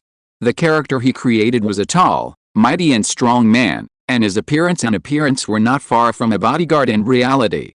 A voice behind him seemed to answer him, and came closer. Yes, it is too real. Although Stark Industries claims that the first generation of holographic VR helmets only opened 70% of the simulation level, Killian looked back and saw that it was a spoiled young man with a punk style. The punk youth also looked at him, and said with a familiar smile, "Hello, I'm Z of course, this is just the name of the game. No one in Skynet wants to talk about reality, Ellen," Killian replied coldly. Z laughed loudly and said, "Don't be like this, brother alien. I'm also a newcomer to Skynet who just registered and logged in. Would you like to form a team together to find out?" Killian thought for a while, nodded and said, "Yes, then come with me. I just couldn't help but just read the instruction manual. There are a few places I really want to take a look at first." Z reached out and slid down, and pulled out the floating pop-up window in a strange way, inviting AI Leon to form a team, and opened the window. Navigation map options. Where? Leon suddenly felt a little regretful. He came in without reading the manual just now, and now he's a rookie who doesn't even know the specific operation. Did you read the official website's detailed introduction to Skynet? Z waved his hands excitedly. In addition to the dating platform in this leisure area, the creator Caesar specially created two play areas for Skynet. One is a World War II battlefield for gun shooting and strategy lovers, and the second is based on New York. Virtual City, Gotham City. If you're listening to this novel on a channel other than Fanfic World, it means they downloaded and uploaded it without effort. We cordially invite you to visit our channel, Mundo Fanfic Novelis. There you'll find the original version of this story, and you can explore many other novels of various genres. We're waiting for you to immerse yourself in a world of incredible novels. Chapter 372 Gotham City, The Dark Wind of Eternal Night. In the Skynet virtual world, Caesar specially asked the main god to create two special play areas with AI characters, PK battles, plots and missions, in addition to the entertainment and fantasy dating and leisure area. The first space is the early stage of the World War II battlefield. Players can randomly choose a national camp to join. Players can manipulate their own characters to join the army.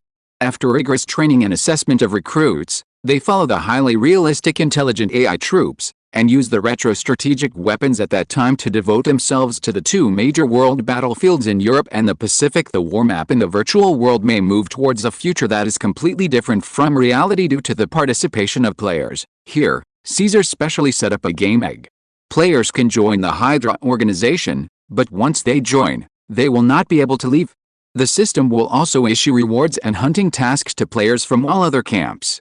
Players from the Hydra camp will, after being chased or assassinated to death, a game item called Red Skull Underpants exploded. This is also the black belly of Caesar's repeated flogging of the Hydra organization. Players can also act as a businessman, doctor, civilian, etc. who have escaped from the world, to personally experience the disasters and grief brought about by the World War half a century ago, and even smuggle to some countries that are not affected by the war, and carry out nearly 100% freedom world scene exploration. The player character has only one life in this special area space. Once the blood bar is cleared and died, all the items and money on the body will be dropped, and all attributes and skills will be initialized. The Pillar of Light birthplace platform is revived. This play space, it can be said, satisfies all the pursuits of all gun lovers, and it is also a trace of Caesar's nostalgia and remembrance of World War II. After all, it was his starting point from scratch, from recruits to legendary heroes. The second play space is Gotham City. The time setting of this area is the same as the real 2009. Even the basic modeling of the map is modified according to the real New York City. Compared with the first combat-oriented World War II area space, Gotham City will be more gray. The tone is neutral. Doing illegal things will become a criminal, wanted by the police and special people. The setting and creation of this play area It is estimated that apart from the clone Caesar and the main body Kyle, no third person can understand the meaning behind it, but the charm of this special play area still attracts countless players to fall into it. Skynet Virtual Platform, Gotham City area. The moonless and starry night sky is cloudy, the weird Gothic modern buildings stand tall, and the streets are full of dim neon lights, but most of the lights don't cover the dirty alleys, and there are cats and dogs from time to time, the pupils revealing a faint green light flashed inside. On the bustling and peculiar commercial street, intelligent AIs with the appearance of ordinary gentlemen and ladies walk in it. Some are busy with business, some go home from get off work, and some go shopping. They seem to have been living in the city from birth to now. Carry out your own life in an orderly manner. Among them, there are many pedestrians with strange shapes and looks. These are players, wandering in twos and threes, whispering to each other, exploring the inner city scenery. At this time, at the intersection of commercial streets, on the dome of a cathedral nearly 50 meters high, no one noticed that a handsome blonde boy was sitting on the edge of the eaves, with his feet sticking out. Facing the night breeze, he looked down at the city scene below with his big blue eyes. A black-haired cat lightly jumped onto his shoulder, its tail wagging back and forth, and the cat's face showed a very happy expression. Caesar glanced at the cat, and said angrily, "I said, Eddie, why did your game characters look like this?" The black cat raised its small face, and said in an eloquent manner, "Usually in the real world, you always sit on my shoulder, but now in this virtual space, at least let me sit on your shoulder, whatever you want." Caesar really couldn't understand Eddie's weird idea. The black cat looked at the street below. "Young master, I don't quite understand your intention to create this Gotham City play area. Your setting for this area is very strange. There is no day here, and it has always been such a eerie night." Caesar chuckled and said, "Eddie, what do you know? Only the night has a charm that the day does not have, and it is easy to induce the darkness and fear in people's hearts." The style of the Dark series. The corner of the black cat's mouth twitched humanly, and he thought about it. "You still let the main god set this place's high crime rate and incompetent police. Is this all intentional? This is the sense of substitution. The original New York is not much better than this." Caesar shrugged and said, avoiding the topic, "This is the play area of Sims, where players can do the work they want and live the life they want. It is the best virtual area to realize the second life." The black cat narrowed its eyes and complained, "I always feel that it's not that simple. You little devil, you are very bad. Of course it's not that simple. I'm still in it, setting up and creating some special AI characters." Caesar blinked meaningfully, and just as he finished speaking, a powerful explosion suddenly occurred at the door of a bank store below, throwing the peaceful and bustling street into panic and chaos. "What's the matter?" The black cat raised its hair and looked down. The bank store was full of flames, heavy explosions were rolling, the glass door was shattered and debris was everywhere. The AI pedestrians at the door all fled the scene in panic, and some players caught in it were also frightened. Surprised, he waited and watched from a certain safe distance. Immediately afterwards, 3 vans stopped at the gate of the bank. A group of masked gangsters with guns filed in. A group of well-trained raiders and lookouts got on the bus carrying large and small bags of money in a short while. During this period, 5 patrolling police cars approached, honking their horns. The gangsters took out a bazooka from the car without turning their eyes. A few rockets sent all the police cars flying out. The explosion and flames flooded the road area of the street. "Is this robbery? It's too rampant." Like the other players, the black cat gasped for air with a tingling scalp, and was stunned for a moment. Caesar spread his hands and said, "The gangsters are armed with stronger weapons than the police. This is a normal rule in Gotham City." The black cat opened its teeth and claws and said angrily, "What kind of setting is this? It's too bullying, isn't it? How dare players settle here like this? For no reason." The gangsters broke their equipment. "Don't worry, just wait." Caesar smiled and said nothing, estimating the time in his heart, and it was time for the specially set AI character to appear. In the street below, the armed gangsters were unstoppable. After looting the bank, they were ready to leave the scene in their cars. An injured AI police officer fell into a pool of blood, looked at them unwillingly, took out something like a flashlight from his trouser pocket, and turned on the switch. The bright beam of light illuminates the night sky, and the imprint of a bat's wings is engraved in the air, exposed to the eyes of the AI characters and real players in the city. Chapter 373 Dark Knight, Batman. The virtual world, the central urban area of the Gotham City area. A messy street bank crime scene, with fire shining and smoke curling up. Everything is like a true interpretation of the plot. The AI civilians fled in horror. The criminal gangs were armed with rampant crimes. The police groaned helplessly in a pool of blood. The players waited and watched in shock from a safe distance. Even the neon lights on the roadside became slightly darker at this moment, and the light and shadow blurred. Mark, on the top floor of the Pendulum Church, a Western-style building, the black cat is lying on Caesar's shoulder, looking up at the strange cursor in the night sky, and muttering to himself for no reason. All the people in the city also looked up at the imprint of the night sky at this time. The animal, which was clearly a representative of the dark creatures at night, inexplicably played a quick acting role in calming the panic of civilians and deterring criminals. Damn it!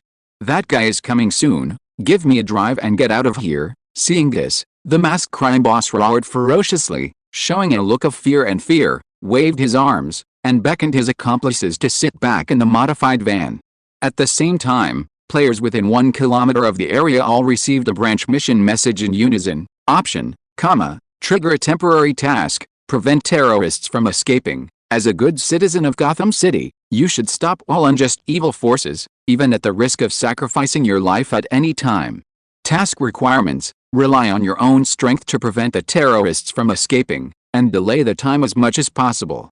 Task reward, a badge of righteous citizen, Batman favorability plus 10. Option, trigger a temporary mission, help terrorists escape, give up the principles of justice and personality, cross the bottom line of legal and ethical principles, and follow your inner desires to become a member of darkness. Mission requirements, rely on your own strength to help terrorists escape and let them escape justice. Task reward, approved by evil forces, Batman favorability minus 10.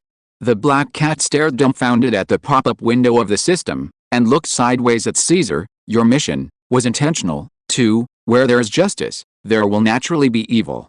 Gotham City is originally a place where there are 2 levels of polarization, each of which is clearly going to extremes. Caesar smiled happily, looked at the players below, and whispered, so, choose. Things that you dare not do in reality, in this virtual space, will infinitely magnify their desires, and lure them to the path they yearn for. The faces of the players below were full of hesitation. After 3 seconds, none of them chose to accept the task. Seeing this scene, the black cat breathed a sigh of relief, squinted at Caesar and said, it's okay. Human nature is more gray and neutral, that is, I just stand by and watch things that have nothing to do with me. Caesar smiled, and said without hesitation, I guessed it earlier. It's just because the player just came to Gotham City. After getting familiar with the environment here, obtaining certain armed equipment, and wandering between justice and evil, sooner or later they will make a new decision here. This choice will indirectly affect reality, right? What will you do to players who have invested in evil forces' reality supervision and inspection? The black cat looked at Caesar slightly nervously and asked. Caesar smiled and said nothing. In the virtual world, people will be more inclined to their own inner choices. Boom. Without the time for the player to step out of the way, the criminal gang drove a modified van full of banknotes, smashed away the wreckage of the police car lying on the road, and was about to speed up and disappear at the corner of the intersection. But at the moment when the 3 remodeled vans arrived at a corner, a black afterimage suddenly passed by the side lane. The engine exhaust pipe behind it sprayed out blue high-temperature tail flames, and the high-speed friction between the giant low 4-wheel drive wheels and the road. When the fire broke out, a beautiful extreme-speed drift stopped in the middle of the road, forcing the criminal gang's vehicles to brake suddenly and stop. What is that? The players on the scene were all stunned. The one who stopped the criminal gang was clearly a bat sports car with a strange shape. But compared to the usual luxurious and expensive cool sports cars, the car in front of me is more fierce, tough, domineering and heavyweight. It is equipped with 4-wheel drive wheels of heavy-duty vehicles, and the bulletproof steel plate covered with ice-cold dark black. The shape of the whole car looks like a nocturnal bat, which has a great visual impact. It's Batman, speed up my breakthrough, the terrorist leader yelled, grabbed the younger brother's steering wheel from the passenger seat, stepped on the gas pedal, and steered the modified van to hit the Batmobile in front. The Batmobile was not to be outdone. The engine roared, and it also slammed into the opponent's van. Boom. The heads of the 2 vehicles collided violently. It is obvious that the remodeled van is so big that it can be hit by a low-end Batmobile. The front of the car is suddenly dented and broken, like a big man being pushed to the ground by a short man. The wheels are still spinning at a high speed, and the vehicle is driving 360 with people on the road. Degree of tumbling. The door and windows of the van were damaged, a large amount of banknotes leaked out and flew out, and a rain of banknotes fell profusely at the intersection. The Batmobile stopped on the road unscathed, the door opened, and a mysterious man in a black bat uniform stepped out from inside. His physique is tall and burly, and his perfect and muscular figure can't be concealed by his uniform. He wears a black cloak that reaches his calf, a bat mask and a helmet with ears. Only his chin with a stubble is exposed, and his eyes are shining through some kind of instrument white light. "It's Batman," many AI civilians exclaimed, while the criminals in the remaining two vehicles all changed their faces when they saw the man blocking the road. "Continue to attack, retreat immediately." The vehicle of the criminal leader has been sanctioned, and the remaining gangs immediately divided into different opinions. The criminals in one of the vans got out of the van with weapons and prepared to fight Batman, while the van behind started to reverse and wanted to evacuate. Batman's body moved suddenly, and he sprinted 10 meters elegantly and extremely fast. Although the criminals who got off the car had already shot, all the bullets landed behind him and on both sides. Approaching him, Batman used both hands and feet, showing superb and powerful fighting skills. In just a few seconds, all the criminals who had the advantage of guns and numbers were all knocked down immediately to the ground, and no one could fight him. This top human being, who is said to be a fighting master, competes for 3 or 2 rounds. After dealing with the criminals who got out of the car, Batman raised his head coldly and looked at the criminal vehicle that had fled 100 meters away. He shot straight into the sky. In the sky, Batman spread his hands, and his cloak seemed to be transformed into bat wings, allowing him to quickly chase the remaining criminal gang vehicles. Witnessing this dramatic turning point with my own eyes, not only the AI civilians, but even the players were stupefied, watching Batman go away in a daze. During the entire process of sanctioning the crime, Batman didn't say a word, but his behavior and methods were straightforward and unsophisticated, like a Dark Knight born purely for justice. Chapter 374, Man of Steel, Superman. It took 3 days to develop and rush to build, the 4th day to release sales, and the official operation in New York on the same day. The virtual space Skynet and the holographic VR helmet, this cross-age technological creation, was born miraculously and rapidly in less than half a week. Many players bought the holographic VR helmet with dubious psychology due to the fame of Stark Industries and Caesars. After trying a little bit, I immediately fell into the virtual world and couldn't extricate myself. Get rid of the shackles of reality and create a new virtual character. You can easily travel around the world and the universe at home, join the army of a country to fight with real guns and live ammunition, meet superheroes and compete with evil villains, explore the dark underwater world or the dazzling city in the sky. Let's not talk about reality. Dance to the fullest in the interstellar bar the size of the moon. In Skynet, players can satisfy all their fantasies. Caesar, son of God, take the first step in the legend. Holographic VR helmet. This is the greatest high-tech product since the 21st century, bar none. Skynet is coming. A new virtual era has officially opened. What are you waiting for? No one can resist the charm of the virtual world of Skynet. The news media that snapped up the holographic VR helmet has become the ultimate seller for the first time. The publicity in newspapers and online text messages has been unanimously praised, and there is not even a single negative or even neutral review. Local people in New York exploded, as if they didn't buy a holographic helmet at home, they would be completely out of touch with the current era, which aroused unprecedented pursuit and craze. Other cities and countries are crazy, with red eyes, applying for Stark Industries with their real names to cover Skynet outside New York as soon as possible. If, in the 20s, Stark Industries officially created an immortal business empire with the 3 sharp weapons of mobile phones, computers, and arms, then today's holographic VR helmet not only allows it to directly get rid of the trough it is in, but also accumulated a brilliant and unsolvable aura of invincibility. On the outskirts of New York, in a remote ancient villa building, with a rough pada sound, the VR helmet hit the ground fiercely, and the front glass shield immediately shattered into several pieces, and the wreckage parts scattered all over the clean floor. The blonde beauty in a sexy dress shivered against the wall not far away, not daring to make a sound.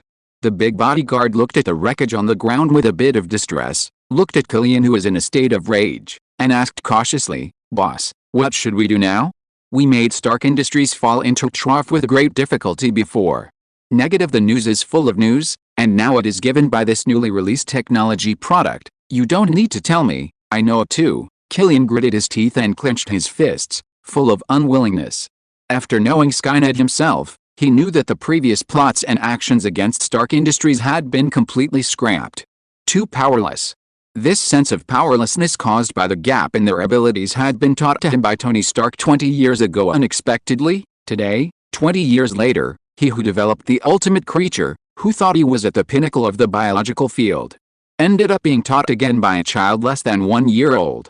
We haven't lost yet. Killian's eyes were bloodshot. He stared at the bodyguard like a beast, and ordered in a hoarse voice, "Send me all the people under my command, go to Stark Industries in New York, and bomb the main office building directly for me, flat. At any cost." The bodyguard gasped, and hurriedly responded, "Yes. I'll arrange it right away." When the bodyguard left, Killian narrowed his eyes coldly and muttered to himself, "Didn't you declare war? Then as you wish." The other side. Stark Industries, the chairman's room in the main office building. Anne wore her usual work uniform, a shiny and slender blonde shawl, matched with a knee-length skirt and long black stockings, and stood upright waiting with a document in her hand. In front of her, there are 2 biological chambers, one large and one small, which are made of silver metal, resembling the freezer chambers of space capsules, marked with patterns specially made by Stark Industries, which are being tightly closed at this time as running. This is the holographic VR functional warehouse, which is still in the internal use stage. Compared with the helmets facing the market, the functional warehouse can achieve 95% authenticity, and after the user enters Skynet, the energy will continuously provide nutrients for the main body. With my salary, it's only enough to afford a VR headset, right? Annie looked at the functional compartment and sighed slightly. After all, Caesar had already said that the price of the functional compartment would be more than 100 times higher than that of the helmet.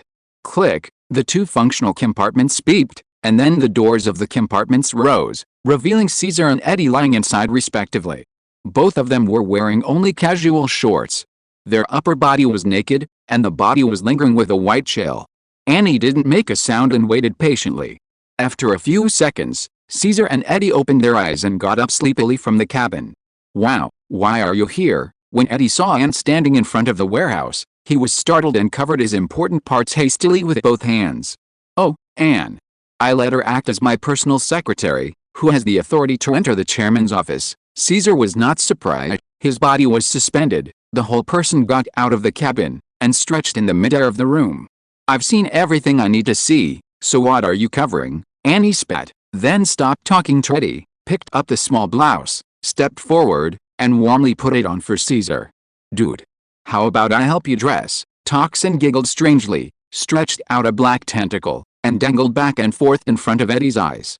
"No need." Eddie quickly walked out of the functional compartment, picked up the t-shirt and put it on his head. After getting dressed, Caesar leaned back as if sitting in the air, and asked Anne, "Since you are here, is there any news from the Lord God?" Eddie couldn't help but look at Annie when he heard that. "Yes," Annie nodded, and handed over a document to Caesar. "1 hour ago, the Lord God detected that in a place outside New York, a user with abnormal body temperature entered Skynet through a holographic VR device." "Good." Caesar smiled and took the file. "The GM of Skynet is the main god, and the VR equipment also has the functions of scanning the human body and specific positioning." "Young master. I didn't expect that they would really be tricked.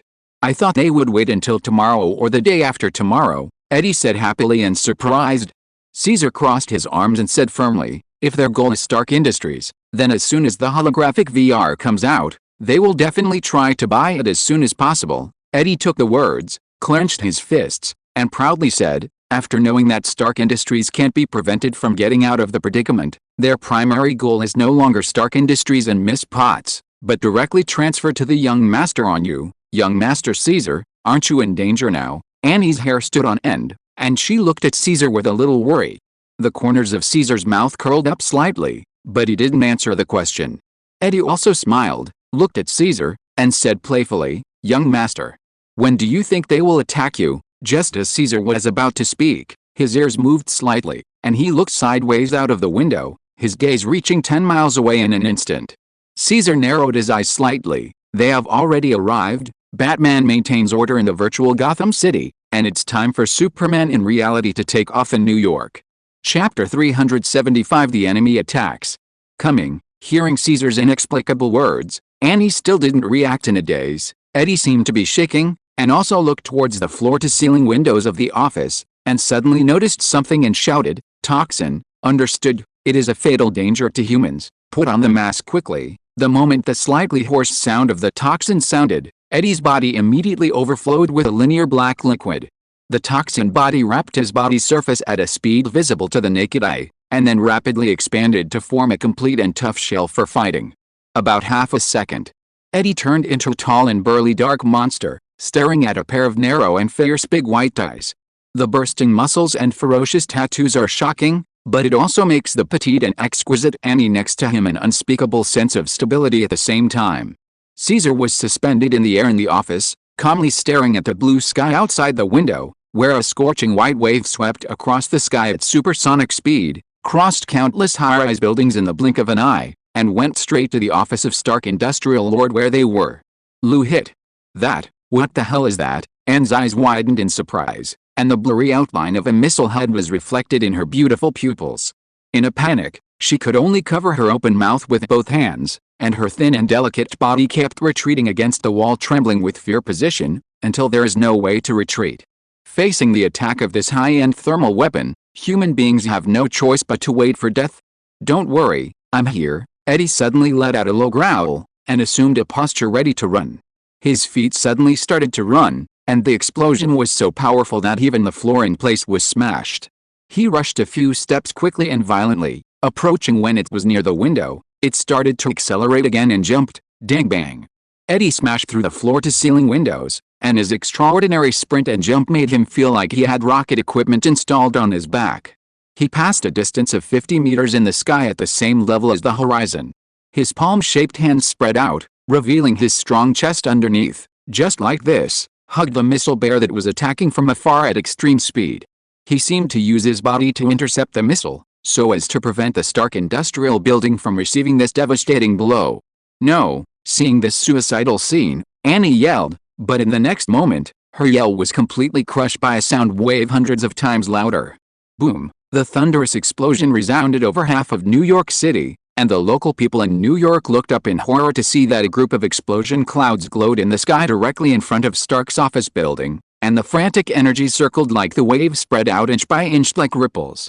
Although the Stark Industries office building was not directly hit by the missile, the aftermath of the powerful missile explosion shattered the surface glass of the entire building in an instant. Fall to the other wall. Boom. A tall, dark human-shaped shadow broke through the guardrail outside the window in the billowing dust, and bounced back into the chairman's office. "Eddie, are you okay?" With a helpless cry, Annie groped around in the office, but due to the influx of smoke, she completely found out where the other person was. "Don't worry. Eddie is not so easy to die just by being hit by an ordinary missile." Even at this time, Caesar's immature voice was still calm and gentle. His small body rose to a high place in the room, puffed out his cheeks and blew around his body. Immediately, a strong gust of wind blew out from his small mouth, whizzing and blowing away the thick smoke lingering in the room to the outside of the window. Wait for the vision inside the room to gradually become clear. Only then did Annie see that the original office had been destroyed in a mess. There was a deep plowed ravine on the floor from the window, and Eddie was sitting in the corner at the end with full coverage. Half of his body was deep. He fell into the wall, looked hollowed out, and the already dark monster body was emitting a hot burning smell. Ahem, this sour feeling is really hard to describe. Eddie grinned his fangs in pain, spit out circles of black smoke, and slowly stood up from the dilapidated wall. When he saw Annie, who was in tears, he rubbed the back of his head without any fuss. Said, "Annie, you won't cry because you are worried about me." "Who's worried about you?" Annie spat with a blushing face, not surprised why Eddie was able to resist the missile. Not only was not seriously injured, but he also recovered alive and kicking so quickly. "Be serious, save some face for the enemy, okay?" Caesar complained that the smoke from the explosion outside the window of the building also quietly dissipated, accompanied by the humming of many aircraft engines. Several people followed the source of the sound and looked out, and they could see several armed helicopters and fighter jets coming out of the building. Far and near towards the office building. "Fuck, bullying me can't fly, right?" Eddie whispered hoarsely. After being completely covered by the poison, his temperament also turned to killing and indifference. Shaking off the ashes on his body, he was about to rush out to face the enemy planes again.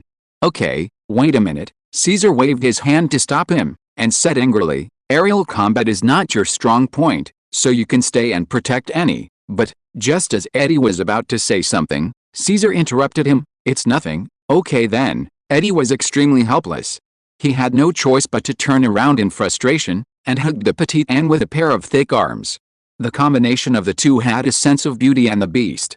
Leave the rest to me and the Lord God. Caesar stretched his waist, and suddenly accelerated in the air, like a falcon fluttering its wings, and flew out of the building at high speed, turning into a stream of light and disappearing in the direction where the enemy planes appeared.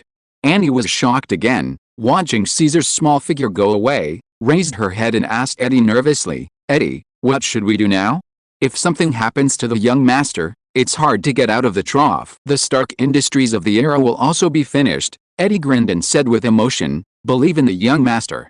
To be honest, when I first met the young master, I didn't believe what Dudu and I said. Until now, I am finally sure and convinced. What do you mean? Annie asked in surprise. Eddie took a deep breath and said seriously, the young master is very strong, even stronger than me now, thousands of kilometers away from the Stark Industrial Office building. Hundreds of meters above the sky. 5 armed helicopters buzzed and flew, and the communication link was integrated, and they also maintained a live broadcast communication with Killian, who was far away on the outskirts of New York. Boss. The first missile was intercepted about 50 meters away from the target building. I suspect that Stark Industries has installed a missile interception system. Missile interception system? I have worked in that building for half a year. Why didn't I know there were these things? Killian was also a little confused when he heard the communication report, and responded sharply, continue to bomb with the ammunition equipped by the armed helicopter. Yes, not long after, the terrorist who was driving the armed helicopter reported in a hurry, Boss, the detectives detected an unknown object approaching us. It's small, but it's fast. End of this chapter. Thank you very much for reaching the end. Don't forget to like. Looking for more exclusive content and immediate access? Subscribe to our Patreon. Remember, every like, subscription, or donation encourages us to continue. Thanks to everyone. See you in the next video.